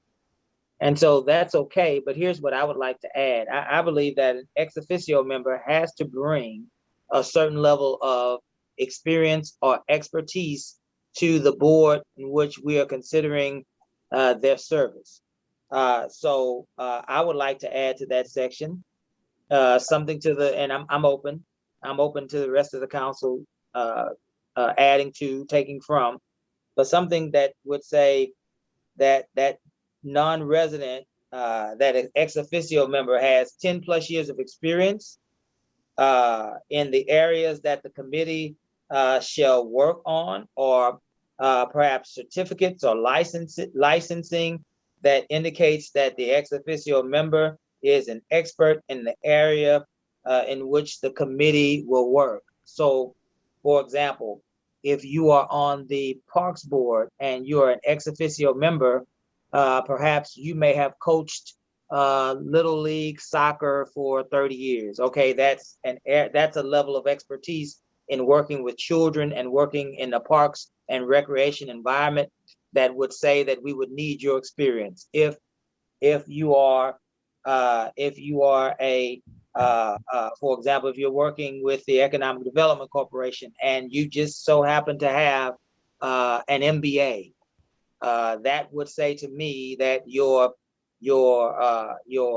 schooling, your education would suggest that you are perhaps an expert in that field. And so if you're going to be an ex officio member who doesn't live in our community, I would say you would need at least 10 years of experience in that particular working environment. And you would have some sort of certificate or licensing that would say you have been uniquely qualified to sit with this group and to lend them your heightened level of expertise. That's the other area that I'd like for us to look at. Lastly, So, and Mayor, go ahead, dear. I'm sorry. So real quick on that one, I don't know if there's, a board sitting out there that has a whole bunch of ex officio members. But to my knowledge, the bulk of ex officio members are actually council members. And the way that is viewed, because all these boards are open under the Open Meetings Act, they're all public meetings where anyone could attend and anyone could comment on an agenda item. So typically, ex officio members are non-voting members who have a duty to regularly attend that meeting. And that is the only thing imposed by ex officio member status. So if the council wants to use that definition, I would suggest that you also add or be a council member or the mayor, since that's the bulk of our ex officio members. Absolutely. And in the future, dear, and let me just provide a scenario. In the future, let's use the Parks Board again, right? Let's say that our master parks plan has provided us with the opportunity to build a stadium or something to that effect. Then we might, at that point, need the expertise of somebody that has maybe a general manager of a sports team. I'm just throwing stuff out there. Something for that year, they can sit with the board, they can attend regular meetings, and the board would recognize them as a member because the board would be relying heavily on their expertise as it relates to whatever issues the board will be addressing within that calendar year. It doesn't happen frequently, but when we craft these ordinances, we try to craft them in a way that we would cover every scenario possible so that we won't get into the situation that Councilwoman McAuliffe suggested when she wanted us to work on this 2 years ago, that it's open and it's ambiguous. And even the situation that Mayor Pro Tem Compion is suggesting tonight, that there's gaps in the middle of our ordinance that require us to do a tremendous amount of work to bring more clarity. So the more we can do things like that, the less holes that are there, the more comprehensive our ordinance is. Does that make sense to you? Absolutely. Mayor, I'd also point out that, I mean, again, this is at the council's pleasure, but typically when boards and commissions do bring in outside help for a short term, they'll just do it in the form of consultants. So, I mean, you can do it as ex officio member status, or you can have ex officio members be, effectively council people only. That's up to the council, but there's more than one way to get where you want to go. Gotcha. Thank you. The last thing that I wanted to weigh in on, and this is one that has really caused me to go back and forth. And I heard Mr. Jackson say that he didn't receive enough clarity as it relates to term limits. When we originally deliberated on this ordinance, the idea and the understanding for me was that we would try to provide more opportunities for members of our community to serve. And that, for me,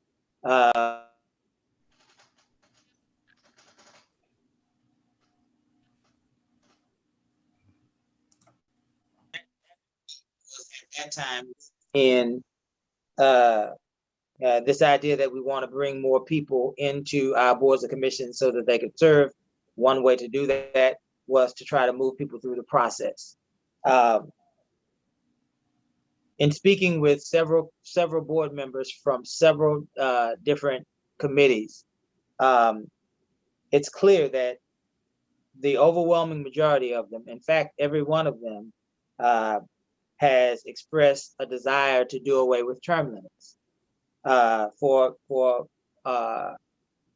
different reasons, but all of them center around this idea that if I am engaged in service, I don't like the idea of my service having an expected and an end written into it by ordinance. It makes them feel uncomfortable, and I can understand that. Secondly, in our last charter review, the community did away with term limits for council, which means that our city, our citizens, don't agree with term limits. But the biggest thing for me, as it relates to this term limits issue, is the issue of us living in a democracy, right? And in a democracy, the people rule. And if the people in their self-rule continue to affirm and reaffirm the service of folks that put forward themselves to be in service, I don't know that it's the right thing for us to do to limit that service. And so I don't think that that's something that I'd like to see in this ordinance moving forward. I think that the council is the ultimate term limit. I think that we can and we should engage in our committee membership more so that we can see who's effective, who's not effective, who's consistent, who's inconsistent, and who needs to continue in their service and who perhaps needs to be redirected into other levels of service. I think that's important. I think that's just as important as our community electing or re-electing us as office holders. And so I think that another way that we would be able to accomplish some of the things that Councilwoman McAuliffe has expressed to us, all of them are valid, most certainly, would be to add other alternate positions as we are able to the existing boards and commissions that we have, but also to provide more opportunity to form ad hoc committees so that we can add new folks to our boards and our commission service so that they can get their feet wet and they can begin to understand what it means to serve in this capacity. We have, for example, Bayou Fest. That's an opportunity to have folks join a committee to plan Bayou Fest. The city manager has a diversity committee. There is another opportunity for folks to be a part of a committee to serve so that we can give them the understanding of what it takes, so that we can observe them in their service, so that they can then move from these temporary boards and commissions or these temporary alternative status to a more permanent board and commission and a more permanent status of board member. So that's my thought on that, Tink. I hope I gave you enough so that you can be clear on what I think about that. I'll stop now and I'll allow the rest of the council to add and detract from those things that we've discussed thus far. I have one more item relating to this. I don't believe it needs to go into the document. This is something, a gift for Robin.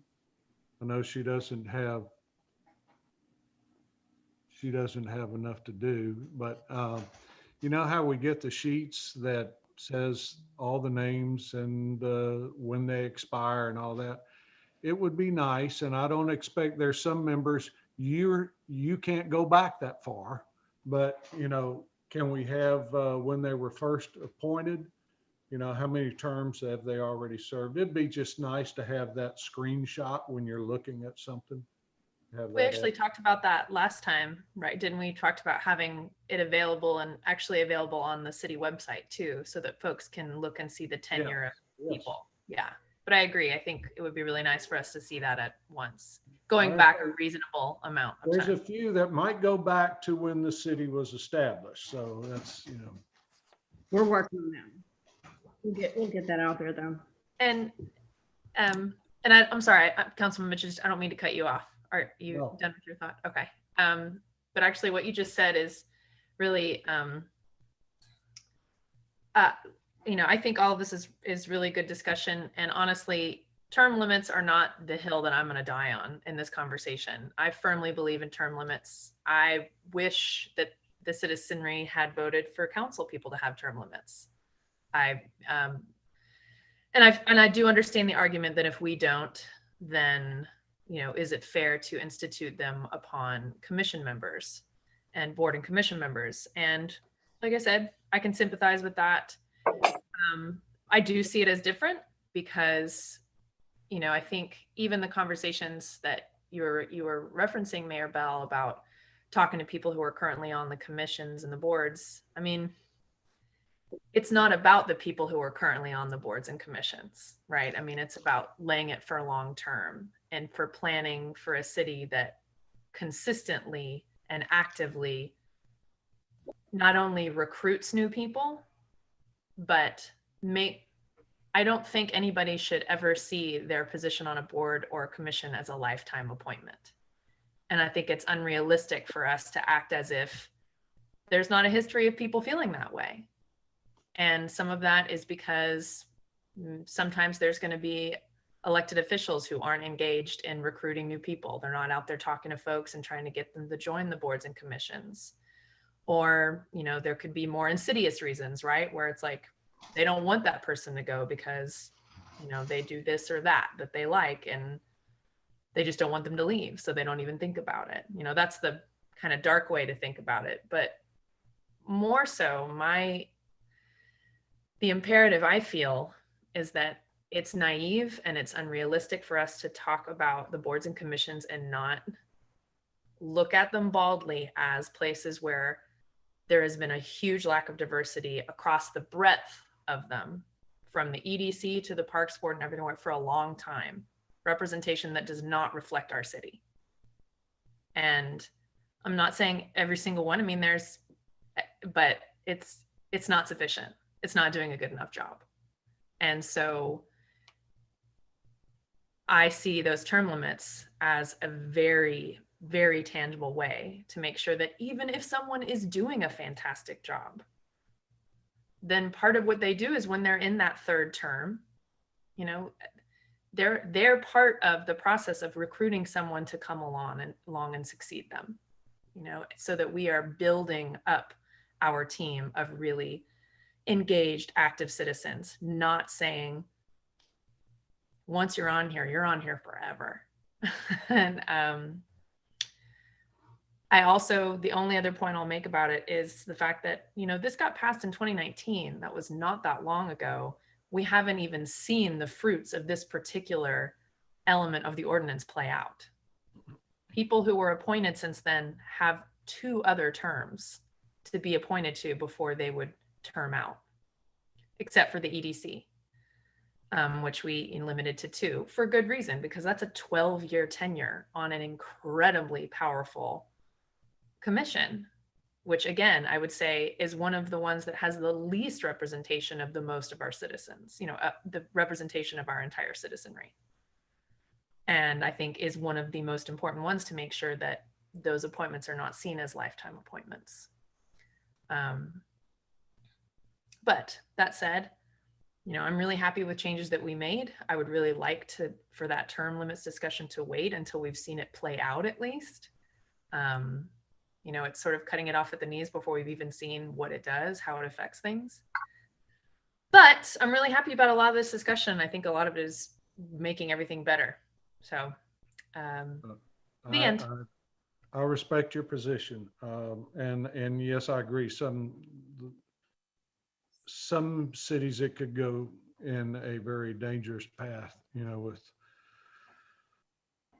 conflicts of interest. But I don't see that here. What I see a lot of times is some of our younger people have difficulty in serving. And I really, really appreciate it when they step up and do it. And I look at Tamara's as Caleb, but he's got to work. I've had my very first appointment was one of the managers over at Buc-ee's, and he couldn't make the first 2 meetings and he had to drop. He said, I want to, but I just can't, and we typically find a lot of times people that have retired or something tend to, it's a passion for them, and that's why they do the good job. Those are the ones that it's a good thing to have them. But again, we don't have the term limits. I don't think they should either. But I do have another suggestion too about getting young people in. And Dara, this might be a question, is it legal? In our high school, what if we give them for the meetings that may be at 4 or, not all of them at 6? Can we have, take a maximum of 5 kids to a planning and zoning? Is there, these things are open to the general public anyway. So would there be any problem with that in trying to just educate them, the different boards, 5 this week, 5 the next go round, different, and they can go to the different boards. If you're talking about just inviting help them as groom- members of the groom some public for people educational purposes, Yeah. then I don't see a problem with that. I think that's something for this next council that might be a good thing to help these kids going forward. That's all I've got right now. Thanks.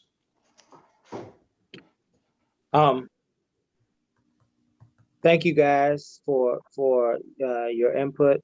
And Councilwoman McCall, I do want you to understand, I am with you.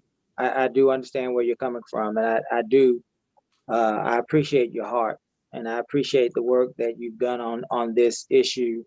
Certainly, in 2006, I was in your shoes. There was a time that we had no process, no policy, no procedure as it relates to the appointment of boards and commissions. It was literally a free-for-all back in 2006 when I introduced this to the council. And so I am excited that you have worked to build upon it. And this isn't something that will end right here. I think that this will, through the years, we'll have to continue to look at this, to look at how it's functioning, how it's flowing, and to look at whether or not this is the best course of action. But I do want you to understand, Councilwoman McCall, I appreciate your work on it, and I think that you've done a great job on it. And I look forward to all of the work that you will continue to do, representing a new infusion of human resource into our volunteerism in this city. And I want to applaud you for that. Are there any other comments or questions about the issue of boards and commissions? Mr. Jackson. Okay, me and like 48 pages of notes, we'll move on. Item number 4. Which one are we on? Item number 4D. Discussion relating to adopting ordinance number O-2021-005, prescribing the type of notice to be given for public hearings on large-scale updates and corrections to the city's zoning map. I'm going to ask Dara to talk about this one. Okay, so in a nutshell, this is pursuant to both our zoning regulations and state law. When cities have to do map updates, it becomes very impractical to try to notice every property owner within 200 feet of any property that's affected. So that's where we're asking for this ordinance. That said, you know, I wouldn't necessarily ask council to do that and to make changes all at once if this was not something that we felt was going to be not controversial and very, you know, helpful to the citizens. So what we're asking here is to do in the future, you're going to have some zoning map updates coming to you as a council. It'll go to P&Z, it goes through the public hearing process as well. We're just asking that we be able to use the alternative notice method, which is the public hearing still has to go in the newspaper. It will also go on the city's website.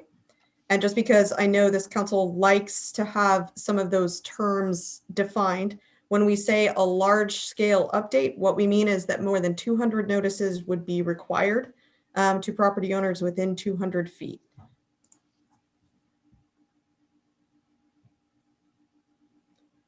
Any questions or comments on item 4D?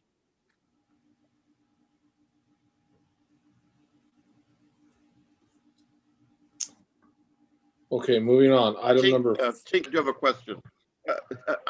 I'm sorry, Tink, can you hear me now? Yes, I can now.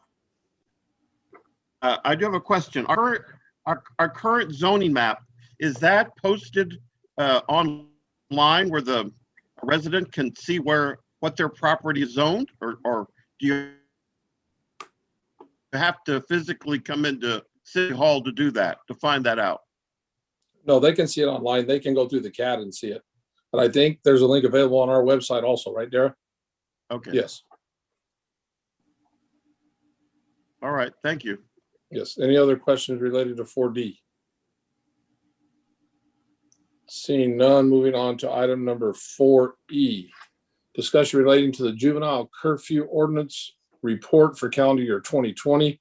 This is presented in compliance with the Lamarck Code of Ordinances, section 44-2, curfew for minors, subsection I, reporting. And I'll turn it over to our police chief, Kirk Jackson, for that report. Kirk. Good evening. And so I want to apologize to start off with. When I put the agenda item in the folder, I mistakenly slid over the 2019 report instead of the 2020 report. But I understand each one of you has the 2021, correct? I emailed it to him this afternoon, Kirk. Okay.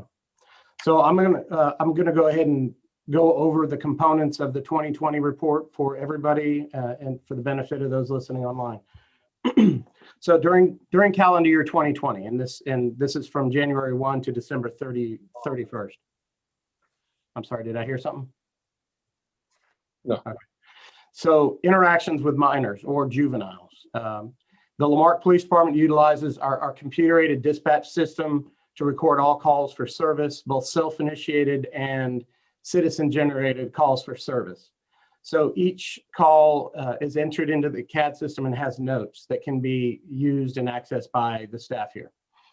So a search of all the calls for service from January 1 through December 30 of 2020 involving juveniles revealed that there was 131 calls for service. This is inclusive of either the responding officer or the telecommunicator recording the word juvenile in the note screen of the calls for service. Now, a lot of those are going to be included in the next sections that I'm discussing. So motor vehicle crashes. So in calendar year 2020, we responded to 80 motor vehicle crashes in which a juvenile was in the car. Now, this is somebody who's 16 years of age or under, whether they were an occupant or a driver of the vehicle. Those 80 crashes involving those 80 crashes involved 87 vehicles and 136 vehicle occupants. Between the hours of 11 p.m. and 6 a.m., which is the nighttime curfew hours, there were 3 vehicle crashes involving juvenile vehicle passengers. The juveniles' ages were 1, 6, 10, and 12. In each of those reported crashes, the vehicle driver and occupants were in transit from one residence to another, and none of none of the juveniles or anybody in the vehicles were suspected of any criminal behavior. Between the hours of 9 a.m. and 3 p.m. Monday through Friday, which is the daytime curfew hours, there were 11 vehicle crashes in which a juvenile was in the vehicle. All were vehicle passengers. Of those 11 juveniles, 2 were 16 years of age, 1 was 9 years of age, and 8 of them ranged from 0 to 4 years of age. One of the 16-year-old passengers was with their parent and the other with their adult sibling. The 9-year-old passenger was also with their parent. So let's move on to crimes involving juveniles. So during calendar year 2020, the Lamarck Police Department received 83 offense incident reports that names a juvenile victim. This number includes 20 reports of a juvenile runaway or missing person. Now, a juvenile runaway is not a criminal offense, but it does still require follow-up and investigation on the part of one of our detectives in certain situations. There were 55 offense reports that named a juvenile offender. Those criminal offenses ranged from misdemeanor theft, shoplifting type cases to aggravated assault. In many of the reports, more than one juvenile offender was named, resulting in 68 juveniles named as offenders in those 55 reports. Of those 55 offense reports, 4 of the criminal offenses occurred during the curfew hours of midnight until 6 a.m. and 3 occurred during the Monday through Friday, 9 a.m. to 3 p.m. curfew restricted times. Now, these offenses were, one of them was a motor vehicle pursuit that came through Lamarck and then was terminated in Lamarck, but it was initiated by another agency. One of them was a disabled vehicle on the road that ended up turning into a juvenile found in possession of some narcotics. One of them was a pursuit that ended up resulting in a weapons charge against a juvenile, and then well, actually 2 of them resulted in that. So out of those, there was 4 of them that I lost my place on the paper. So out of them, there was 4. Of those 55 offense reports, 4 of the criminal offenses occurred during the curfew hours of midnight to 6 a.m. and 3 occurred during the Monday through Friday, 9 a.m. to 3 p.m. curfew restricted times. So, but also I'd like everybody to take into consideration that during the COVID-19 pandemic, the schools were closed. And so compulsory school attendance may not have applied to any of those cases. Not included in the requirements for the ordinance, but I did include the citation information in this report. So during calendar year, and this is citations issued to juveniles. During calendar year 2020, there were 33 Lamarck Municipal Court citations, resulting in 37 charges issued to juvenile defendants by the Lamarck Police Department. Some of those citations were inclusive of the above referenced criminal offenses, naming juvenile offenders, such as citations for shoplifting or something to that effect. During calendar year 2020, there were no citations issued to juveniles for the offense of curfew violation.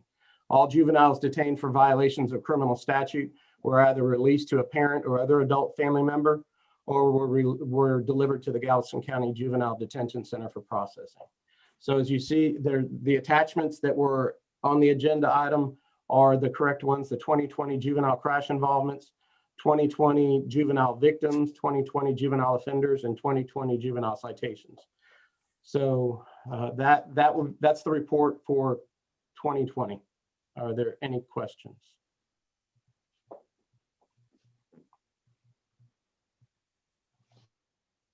Any questions from anyone? Yeah, I'm so sorry. I don't know how I missed it. Was this just was it just in the workshop packet? It was in the workshop packet, yes. What page is it? I don't really have page. I'm obviously really invested in knowing this data, but I missed it in our packet. Starts on page 30.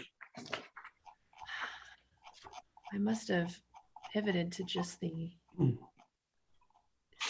page 30 of the packet. The agenda item form looks like it's on my PDF. It says page 26.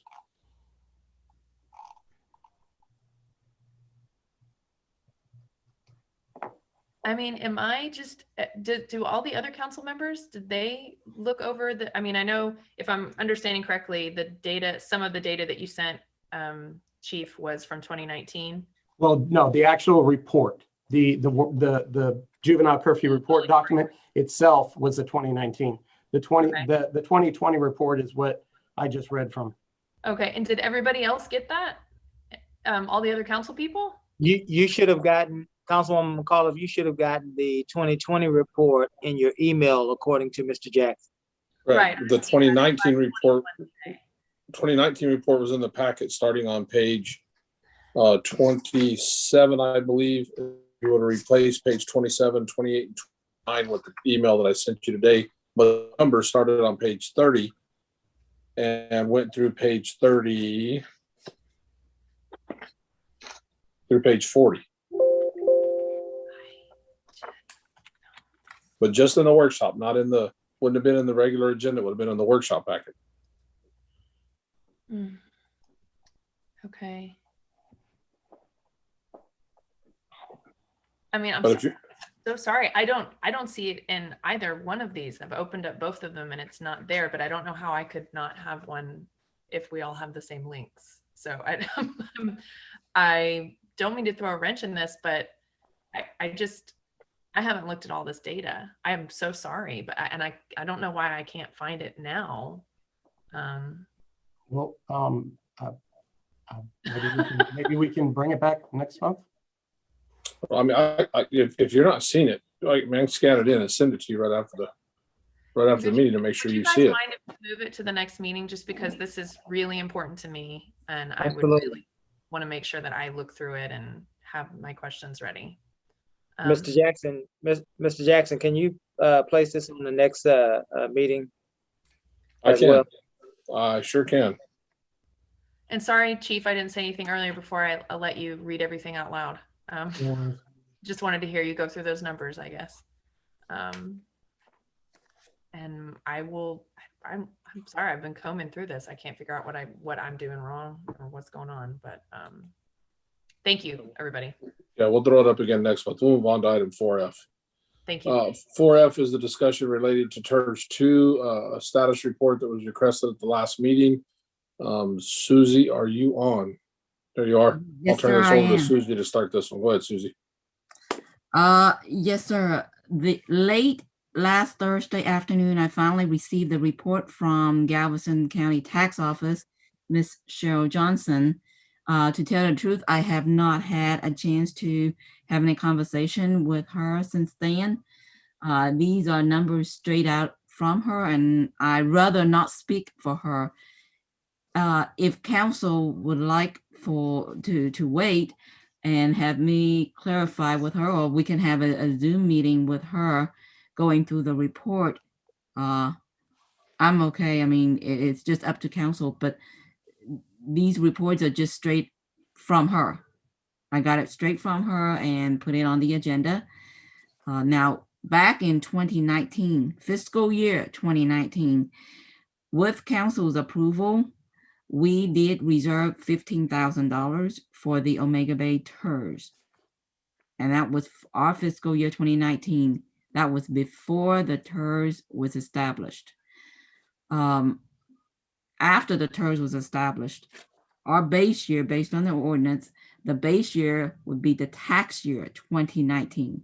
Tax year is the same as calendar year. And Cheryl Johnson's report reflects that for the Omega Bay, this is how I interpret it, the Omega Bay TERS, tax year 2020 in comparison to base year, tax year 2019, there was not an incremental. And as to why, and if we want to know more about the details, we will need to speak or ask Ms. Johnson to show us more details.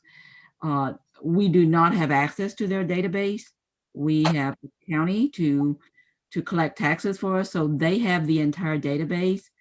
So I don't have a way to show more details, to drill down more into the report without speaking to Ms. Johnson first. So with that said, I'll entertain any questions or clarification that that council may have. And if I can answer them, I'll be more than happy to answer them. If I can't, then I'll just say, I don't know, and we'll just have to come back to you after we speak with Ms. Johnson. Yes, Susie, I'd like to join that call with Ms. Johnson. I was looking, I received a couple of files a while back on 2019 and 2020 on this from Ms. Johnson's. It came from her office. The base amount of what we've been giving in the notes here, it's comparing a base amount to the taxable amount of 2020, which is true. The amount for 2020, the actual market value amount was 75,222,000 and something. And then that after property protests, all of your exemptions and everything, it came down to 70,901,190. And I didn't do the tax exact. I just used 55 cents. And so that would equate to 389,596 is what we'd be receiving this year just from that one subdivision. In 2019, that market value was 72 million. And after everything, just like what we arrived at with these 70 million here is our taxable value. The taxable value in 2019 was 67,912,764. And basically it comes down the difference of about 2.3 million difference in taxable value. And that would come out to an increment increase of 16,437 or 403, depending, 403 if I didn't put in the final hundredths of the tax. But that's what I'm seeing. But each of those tabs now had this number of 71,958,239 as some arbitrary starting point. So I'd like to know from her, where did that number come from? Because if we're looking at the actual the way the TERS is written, we're going from increment increase to increment increase, whatever causes that increment increase. And the city shall not ever receive any less than the 373,000 from the 2019. That remains constant. Should it ever drop below that, all of it goes, to the city till it reaches that point. But as it is, it'll still take time. But I need to know where that baseline is that she's putting in there.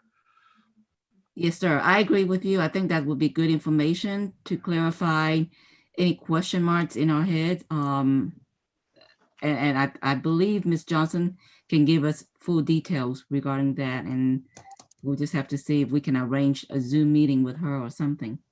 Might be more than 30 minutes after we go. Anyway, no, just, how long-winded sometimes. So. Yes, sir. Any other questions on that item?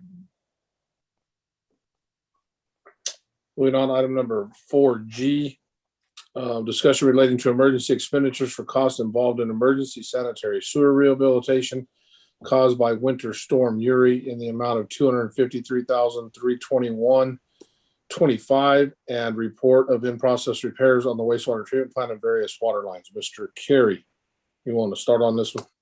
Yes, sir. Good evening, Mayor and Council. As y'all all know, Winter Storm Uri inflicted severe damage to our cities and our state's infrastructure to the likes that we have never seen before.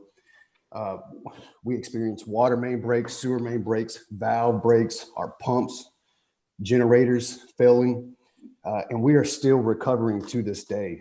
It's been a long 3 or 4 weeks, and I'm gonna be honest with you.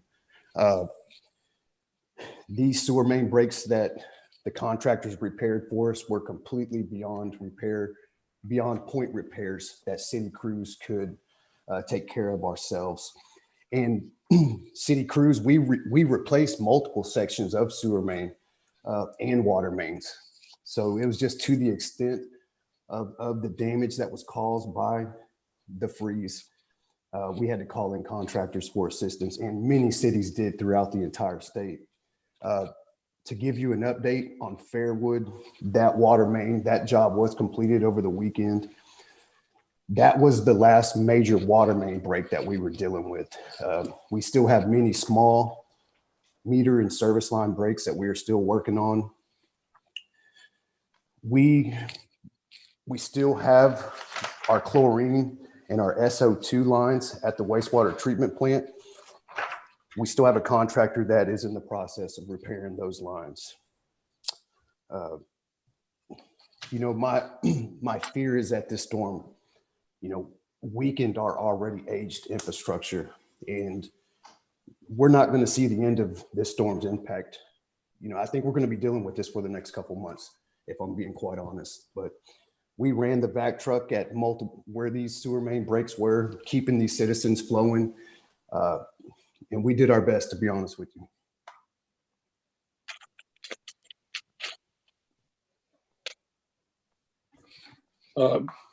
Derry, you want to add anything on this one? Mainly just, this is on here because there are the two types of repairs that are still in process. But since these are unbudgeted repairs, we don't have complete numbers yet, but under the procurement policy, we want to make sure that council has a heads up that ratification of those will be coming to you. So that way we don't go another public meeting without you knowing what emergency expenses are in place. So you can see the emergency sewer rehabs have been right at $250,000. We have two other ones that are listed on the report there for you. There is the repairs at the wastewater treatment plant. We're probably looking at approximately about $22,000 there. And then approximate costs on our water leak repairs were at about 80. You know, I just following up on what Chase was talking about. I was speaking to the city manager in Galveston on Friday. And he was telling me, you know, they're having the same thing, kind of what we talked about when this first started. You know, we had massive freeze like that, and the weakest part of the systems, you know, weakest part in a line, the weakest part or whatever broke. And as we continue to repair those weak locations, well, it becomes another weak location that didn't get quite far enough to freeze, but now it becomes the weak spot. And when we get pressures back up, we get things moving again. Now that breaks. And so they are still chasing leaks around town. And we're probably still going to be chasing leaks for a little while longer. But the good thing about this is, of course, with it being a declared storm, we will be seeking reimbursement to the extent that we can get reimbursed on this. Probably 75% of all our expenses should be reimbursed. Susie's already started the forms, and we're already working on making sure we keep that stuff submitted just as fast as we get it. Because of course our concern, we have our $1 million storm reserve. So we had the money to do it. That's what it's for. But we want to try to get as much of that money back in that reserve before hurricane season gets here, in case we have any kind of issues during hurricane season.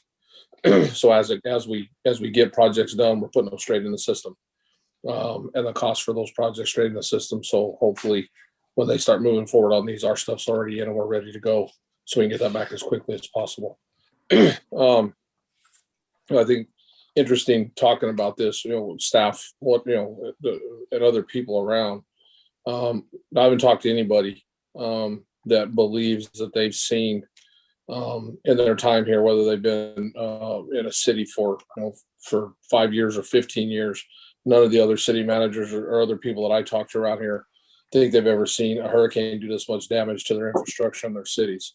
So we basically been calling this a Category 5 winter storm because the amount of damage that it did, and it wasn't just us; it was everywhere around us. So we'll keep working on it. We just wanted to make sure that you were informed and where we were at, what our status was on the repairs we made, and that we still have more to go. And hopefully by next month's meeting, we'll have a truer picture of what the total final is going to be. But again, we're turning it in as fast as we get it done, so we can try to get our percentage is recovered as quick as we can.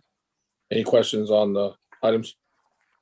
Mr. Jackson, Mr. Carey, all I've heard is what a great job the city did. And I know that as far as public works, it took people long hours and they're still working. And we appreciate it. Thank you. Thank you, sir. Yeah, Chase and his guys were absolute rock stars. All the staff that was out, just nonstop for 7 days. It was an interesting adventure for sure. Any other questions on item 4G?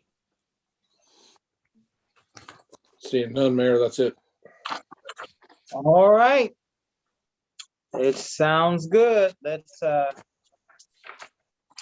Let's end our workshop tonight, guys. And let's move into our regularly scheduled council meeting. And so the City of Lamar City Council agenda, March 8th, 2021. Notice is hereby given that the City Council of the City of Lamar, Texas will conduct a regular meeting via telephone video conference hosted through Zoom as provided in the attached notice on Monday, March 8th, 2021 at 6 p.m., beginning immediately after the council workshop that begins at 6 p.m., but no later than 7 p.m. Surprise, surprise, we blew that deadline. For the purpose of considering the following agenda. We are calling this meeting to order. All council members are present at this time. So we'll forego the roll call and we'll move now into our proclamations and presentations. Proclamation 1. Office of the Mayor, City of Lamarck, proclamation. Whereas Deanie Barrett was born on July 3rd, 1943 in Smith County, Texas, and graduated from Troop High School in 1961. And whereas after high school, she attended Tyler Business College for 2 years before moving to Lamarck, Texas in 1965. And whereas during her 25-year tenure with the City of Lamarck, Deanie helped in the creation of the city's first city marshal's office while working in the municipal court. And whereas after retiring from the city, she served on the council for 2 years, was a member of the Building Standards Commission for 7 years, and was a board member of the Lamarck Economic Development Corporation for 9 years. And whereas as a member of the Lamarck Garden Club, her yard was easy to spot because of her love for growing flowers and developing beautiful landscapes. And whereas those who knew her considered her to be very loyal to her community and will always be remembered as a dedicated servant to the City of Lamarck. And now, therefore, we, the mayor and city council, hereby proclaim March 3rd, 2021 as Deanie Barrett Day in the city of Lamarck, and encourage all businesses and citizens to remember her family in their hearts and prayers, and in recognition of her life and her many years of service to our city, in testimony whereof witness my hand and the seal of the city of Lamarck this 3rd day of March, 2021, Keith Bell, Mayor. Office of the Mayor, City of Lamarck, proclamation.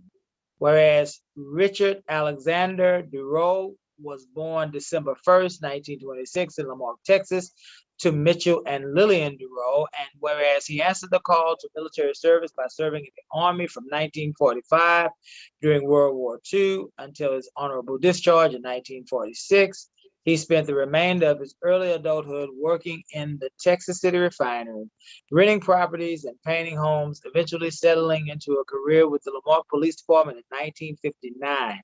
And whereas during his 27-year tenure with the City of Lamarck, Richard proudly wore badge number 104 until being promoted to sergeant in 1966, soon after earning the title of Assistant Chief, then promoted to Chief of Police in 1980, where he remained until his retirement in 1986. And whereas retiring from the city, he enjoyed many years in the home he had constructed on the land where he grew up until his relocating in January 2016 with his wife to spend his remaining days in New Jersey. And whereas he was an active member of the Queen of Peace Church, an avid gardener, and a devoted husband and grandfather. And whereas the City of Lamarck expresses great sympathy and immense gratitude to the family of Richard Alexander Durow for his life, contributions to this fine city, and contribution to the lives of so many around him.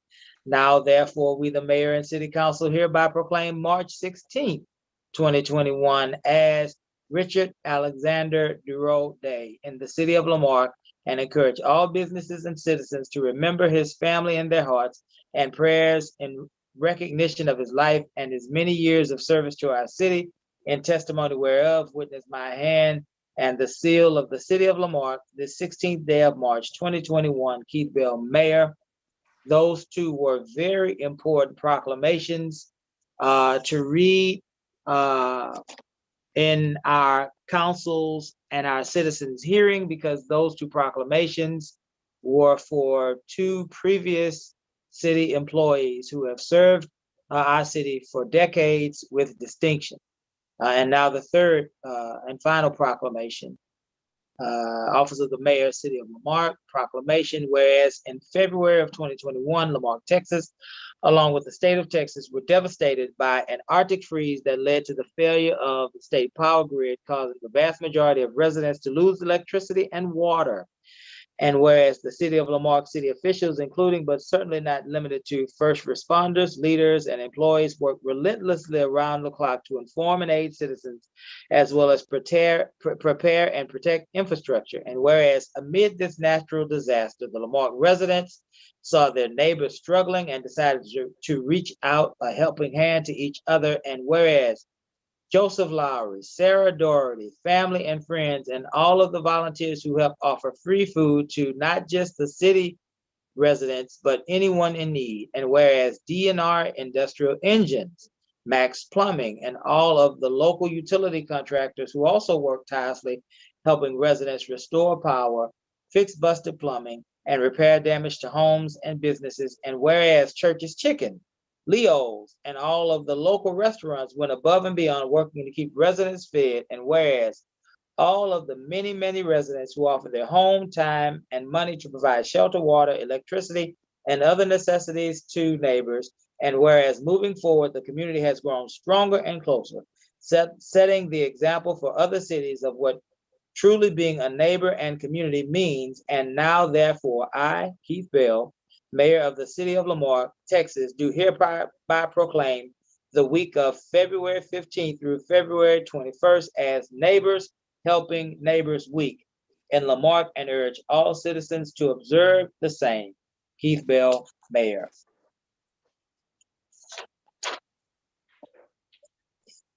Item 4, approval of minutes. Dira, I believe that we will take all of these at once if you don't mind. Item 4A, special meeting minutes of January 25th, 2021. 4B, workshop minutes of February 8th, 2021. 4C, regular meeting minutes of February 8th, 2021. And 4D, special minutes of the March 2nd, 2021 meeting. I'll entertain a motion to approve. So move. The second? Sorry, I'm trying to get in here. I just have one correction to make on the minutes. Yes, ma'am. Can we have, let's have a second first? Oh, I'm sorry. I thought I heard one. Forgive me. You're fine. Second. All right, Councilwoman McCollum. It was just a point of clarification that we actually mentioned earlier, and that was asking our wonderful city clerk to help us with putting an updated roster on the city website of commission and board members of the past several rotations. That's all. Yes, ma'am. Thank you. Any other corrections? Addition? Casey, which minutes were those? Was that the workshop? That was February 8th, 2021 workshop. Okay, thanks. Yes, ma'am. Any other additions or corrections? Hearing none, we'll call for the vote. All those in favor? Aye. Aye. Any opposed? Item 5, the consent agenda.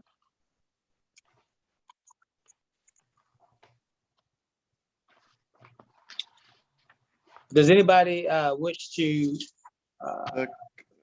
remove anything from the consent agenda?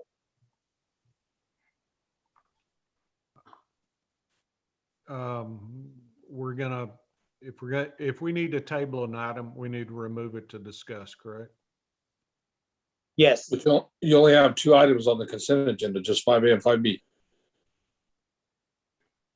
that would be the item The related to election and The election and the email address and address for open records requests.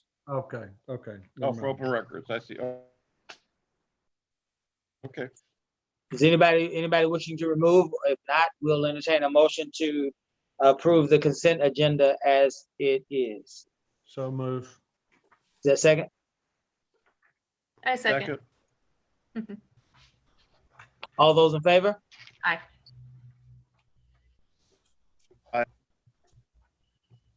Any opposed?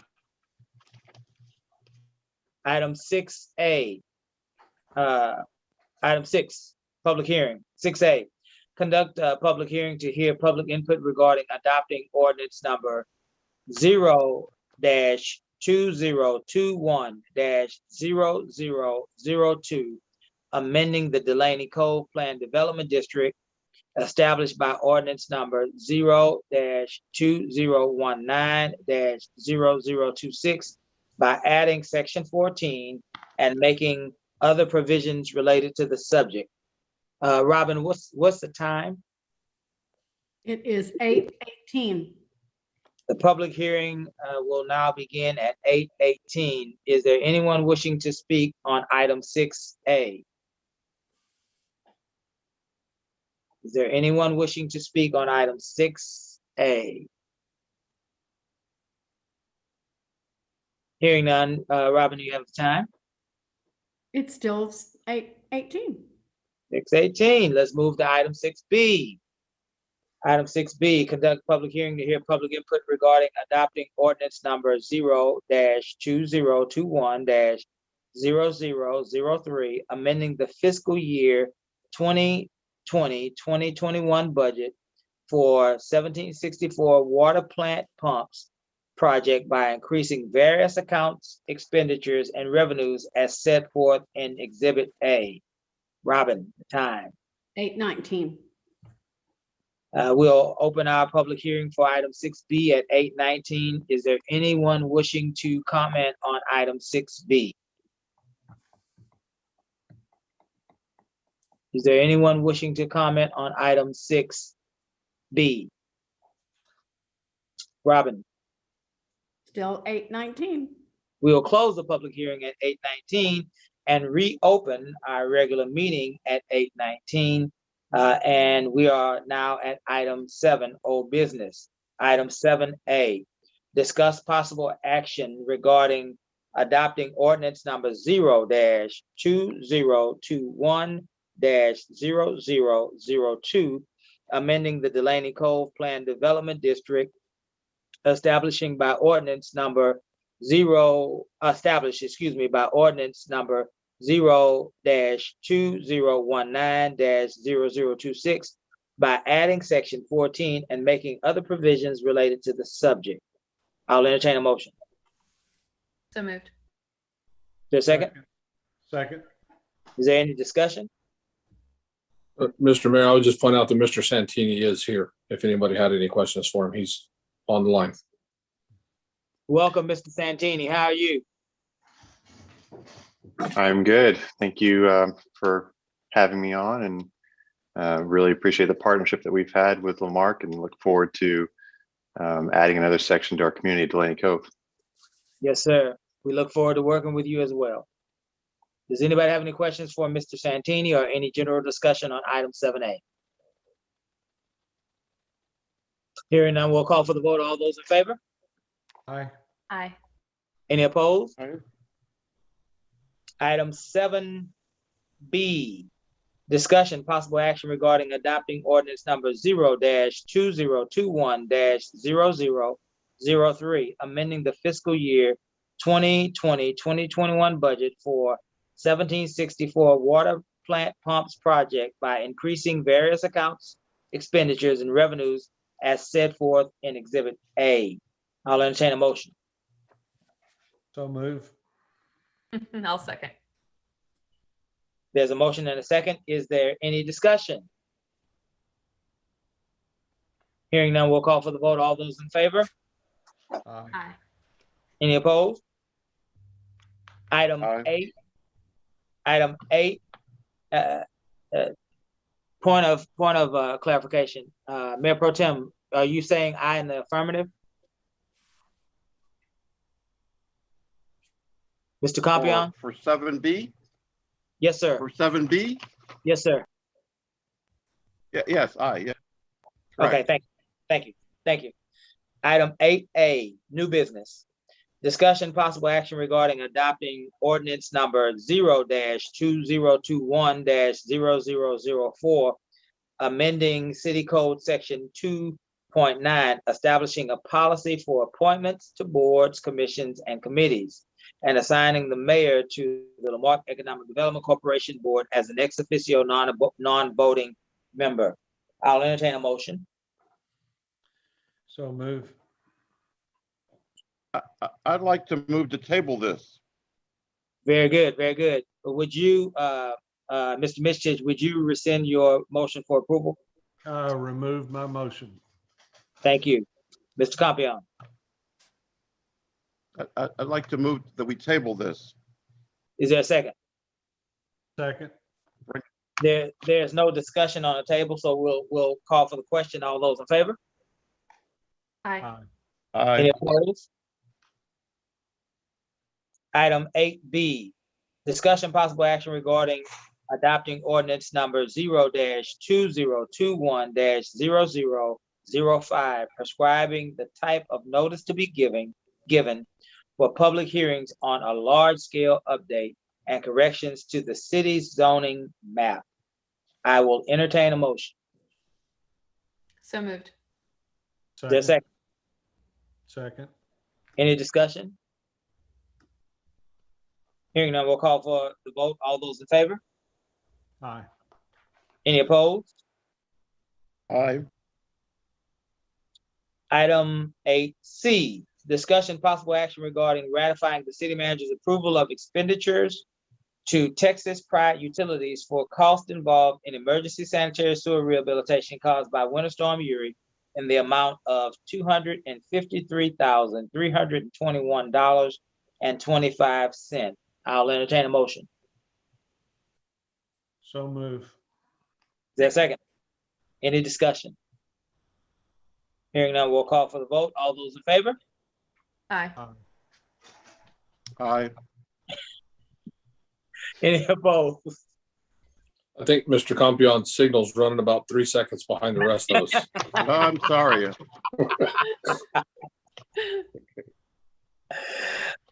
All right, sure passes unanimously. Item 8D,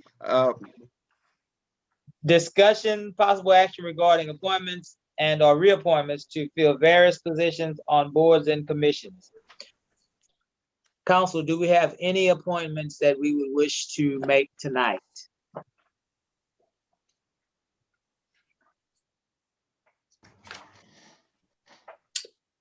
Mayor, I think Dara has a comment she needs to make on this right now. Okay. Dara. Thank you, Mayor. As council is aware, the Board of Adjustment is a required board under the statute for our zoning regulations, and we have trouble sometimes keeping people on that board since they don't have to meet all the time. We've just lost the chairperson. She moved out of Lamarck and has resigned her position on that board. So if anybody knows someone interested, we would be happy to have them, even if it's just temporarily. Don't worry, we'll train you. Okay, well, I think that I have an appointment on that Board of Adjustment, and I assume you're talking about the mayoral appointment that is the one that moved away, correct? Right, Miss Lillian Petty. No, it was, Okay, it was there's council. two now then. Miss Petty was she was Casey's my- appointment. Oh, Yeah. sorry. So we have to make two appointments. Is it possible that we would make those appointments? And I'm speaking for me because I don't know if Casey's ready or not. But is it possible that we can make those, or I can make that appointment in April? Would that would that prohibit your work? Dara? I can't answer that. If I get the rest of the board members to show up to the meeting we're required to hold on March 16th, then I would be okay. I tell you what, Mr. Jackson, don't we have a meeting here next week? We have a meeting next Tuesday. Yes, sir. Okay, would it be possible for you to place this on that agenda so that I could, if I need to, make an appointment for Dara? Sure. Actually, that's the same day. So Let's see. So Miss Cooper, I appointed Miss Cooper at the end of last year, right? But that's still, you only have, yeah, you don't have many people. Dear, isn't that in Board of Adjustments where council also is supposed to select the chairperson? correct. We will occasionally run with just a substitute if there's no one appointed as the chairperson.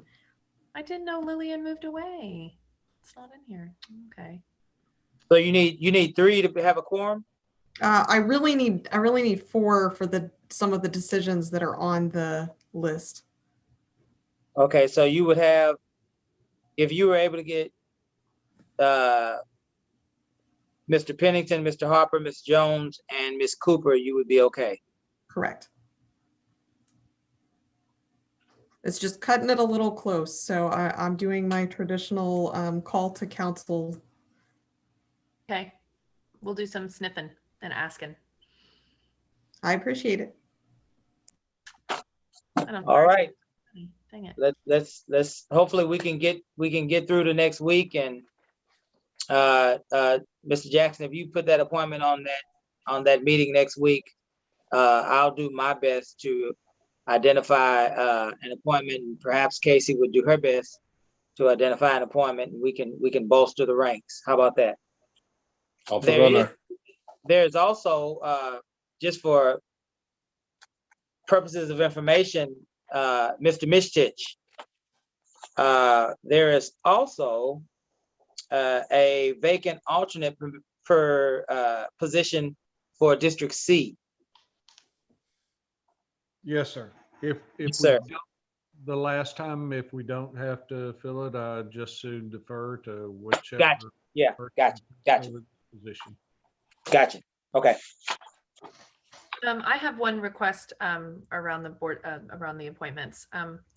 I have an appointment to fill on the Parks Board, and currently Mr. Larry Walker fills that position. I am asking for help from other council members who might have a relationship with him. If you know him, I know he's been a part of the city for a long time, but I've attempted to reach out to him 3 times now and I haven't heard back ever. So I really would like to talk to him before anything happens. So I'm just asking for help and I'm putting it on public record. Mr. Walker, I'd like to talk to you. So. Sure. And I would, Casey, I don't know that I have the latest contact information for him, but I'll check with other members, my appointments on the park board. Perhaps they may have a different way of being able to contact, but I'll do that. I'll pull that. Yes, ma'am. I know Coach Walker is respected and I really would like to talk to him before I do anything. Thank you. Yes, ma'am. Yes, ma'am. Thank you for that. Thank you for that, Casey. Any other?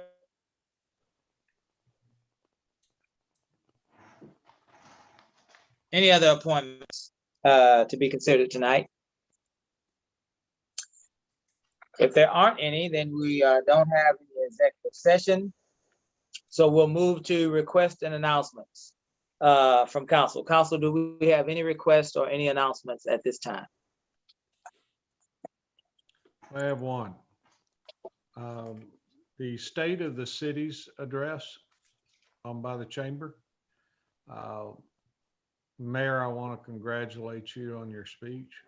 And I'm happy to see a good turnout from Lamarck and everybody that attended. I think that's very important showing for Lamarck at these functions, wherever they may occur. But good job, Mayor. Thank you. Thank you, sir. Any others?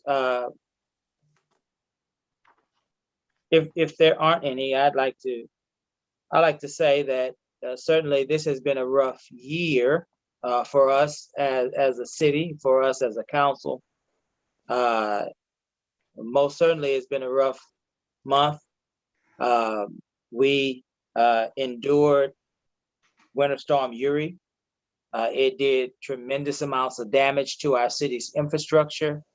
It did tremendous amounts of damage to the property of those of our neighbors and our friends and family members, and certainly it's caused us to suffer and experience things that we would not normally experience here this far south, certainly on the Gulf of Mexico.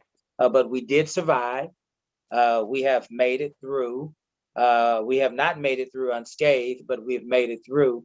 And that speaks to our resiliency as a city, speaks to our determination as a community, and it speaks to our ability to unify under tremendously adverse circumstances. And so I am proud of our city for how we persevered and how we overcame the obstacles and the adversity that this storm has brought, especially as it relates in the midst of the pandemic that we face.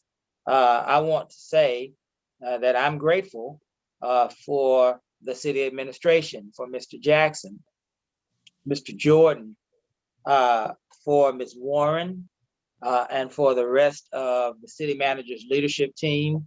They did a tremendous job this winter storm. They remained focused and they remained determined, and they were resolute in their representation of our city and their protection of our city. And I want to thank them for that. Certainly, I want to thank the police department, the police administration, and the department. We understand today that we suffered infection in our police department, and many of our staff members were infected and stricken with COVID-19. We pray that they continue to recover. We pray that they continue to remain healthy and strong, that their families are okay, and that no one in and around their family environment suffered because of the things that they've had to endure with this COVID-19 virus. We thank the fire department for their diligence and for their work and their sacrifice, code enforcement officers, librarians making phone calls to seniors to make sure that they're okay. But none of these, in my opinion, go above and beyond the work of our public works department. Day and night, around the clock, they waded through busted pipes, low water pressure, damaged sewers, and all sorts of other issues to provide the basic level of service that this community expects. And they did it without any complaints in any way, shape, or form. So, Mr. Carey, you are definitely an asset to our city. You are a jewel that we are to be proud of. And every member of your staff deserves a medal for what you were able to pull off. I am so proud of you.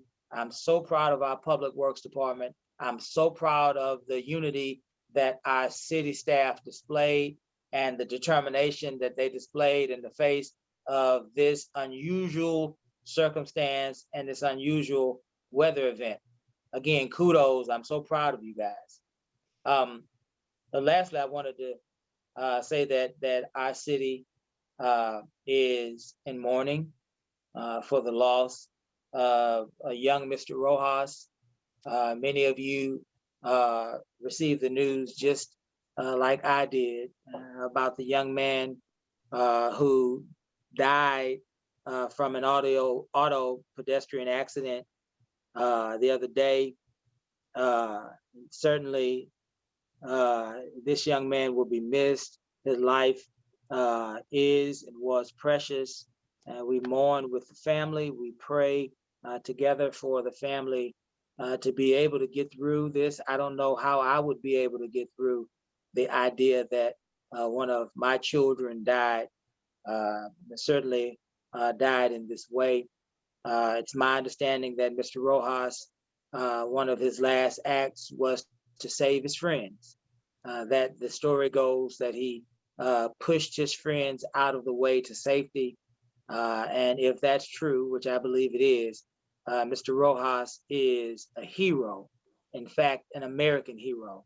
And I honor him tonight as I will attempt to honor him in any way that his family will allow, in whatever capacity that they will allow me and us as a council and staff to represent the city so that we can acknowledge his service to his friends and to this community.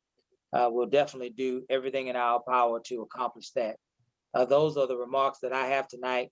I know that Mr. Jackson has a status update as it relates to the governor's ruling on our state of emergency and our opportunity to reopen our city facilities. Mr. Jackson.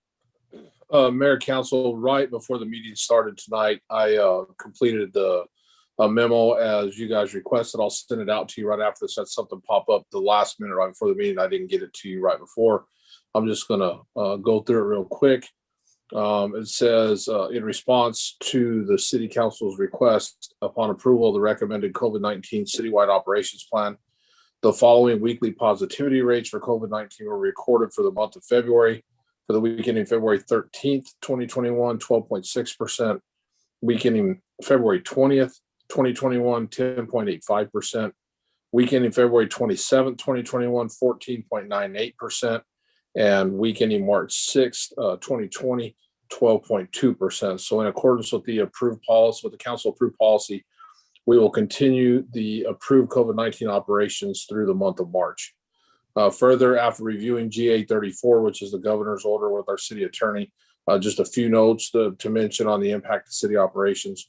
One, all internal administrative policies that were issued during the pandemic appear to be consistent with GA 34, so they stay in place.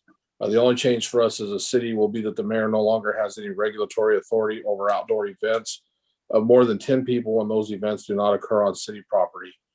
And although this is not really a change, GA 34 allows all businesses to open to 100% unless provided our area meets the requirements the county judge issues an order requiring otherwise, which is not currently the case. So I'll send this out to you as soon as the meeting's over, so that you guys have it. It'll be posted on the website in the morning as well.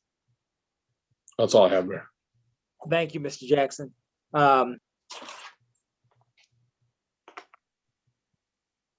Hearing nothing else, we'll entertain a motion to adjourn. So moved. The second. Second. All in favor?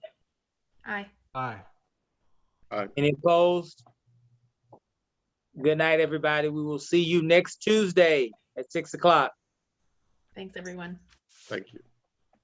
Night, everybody.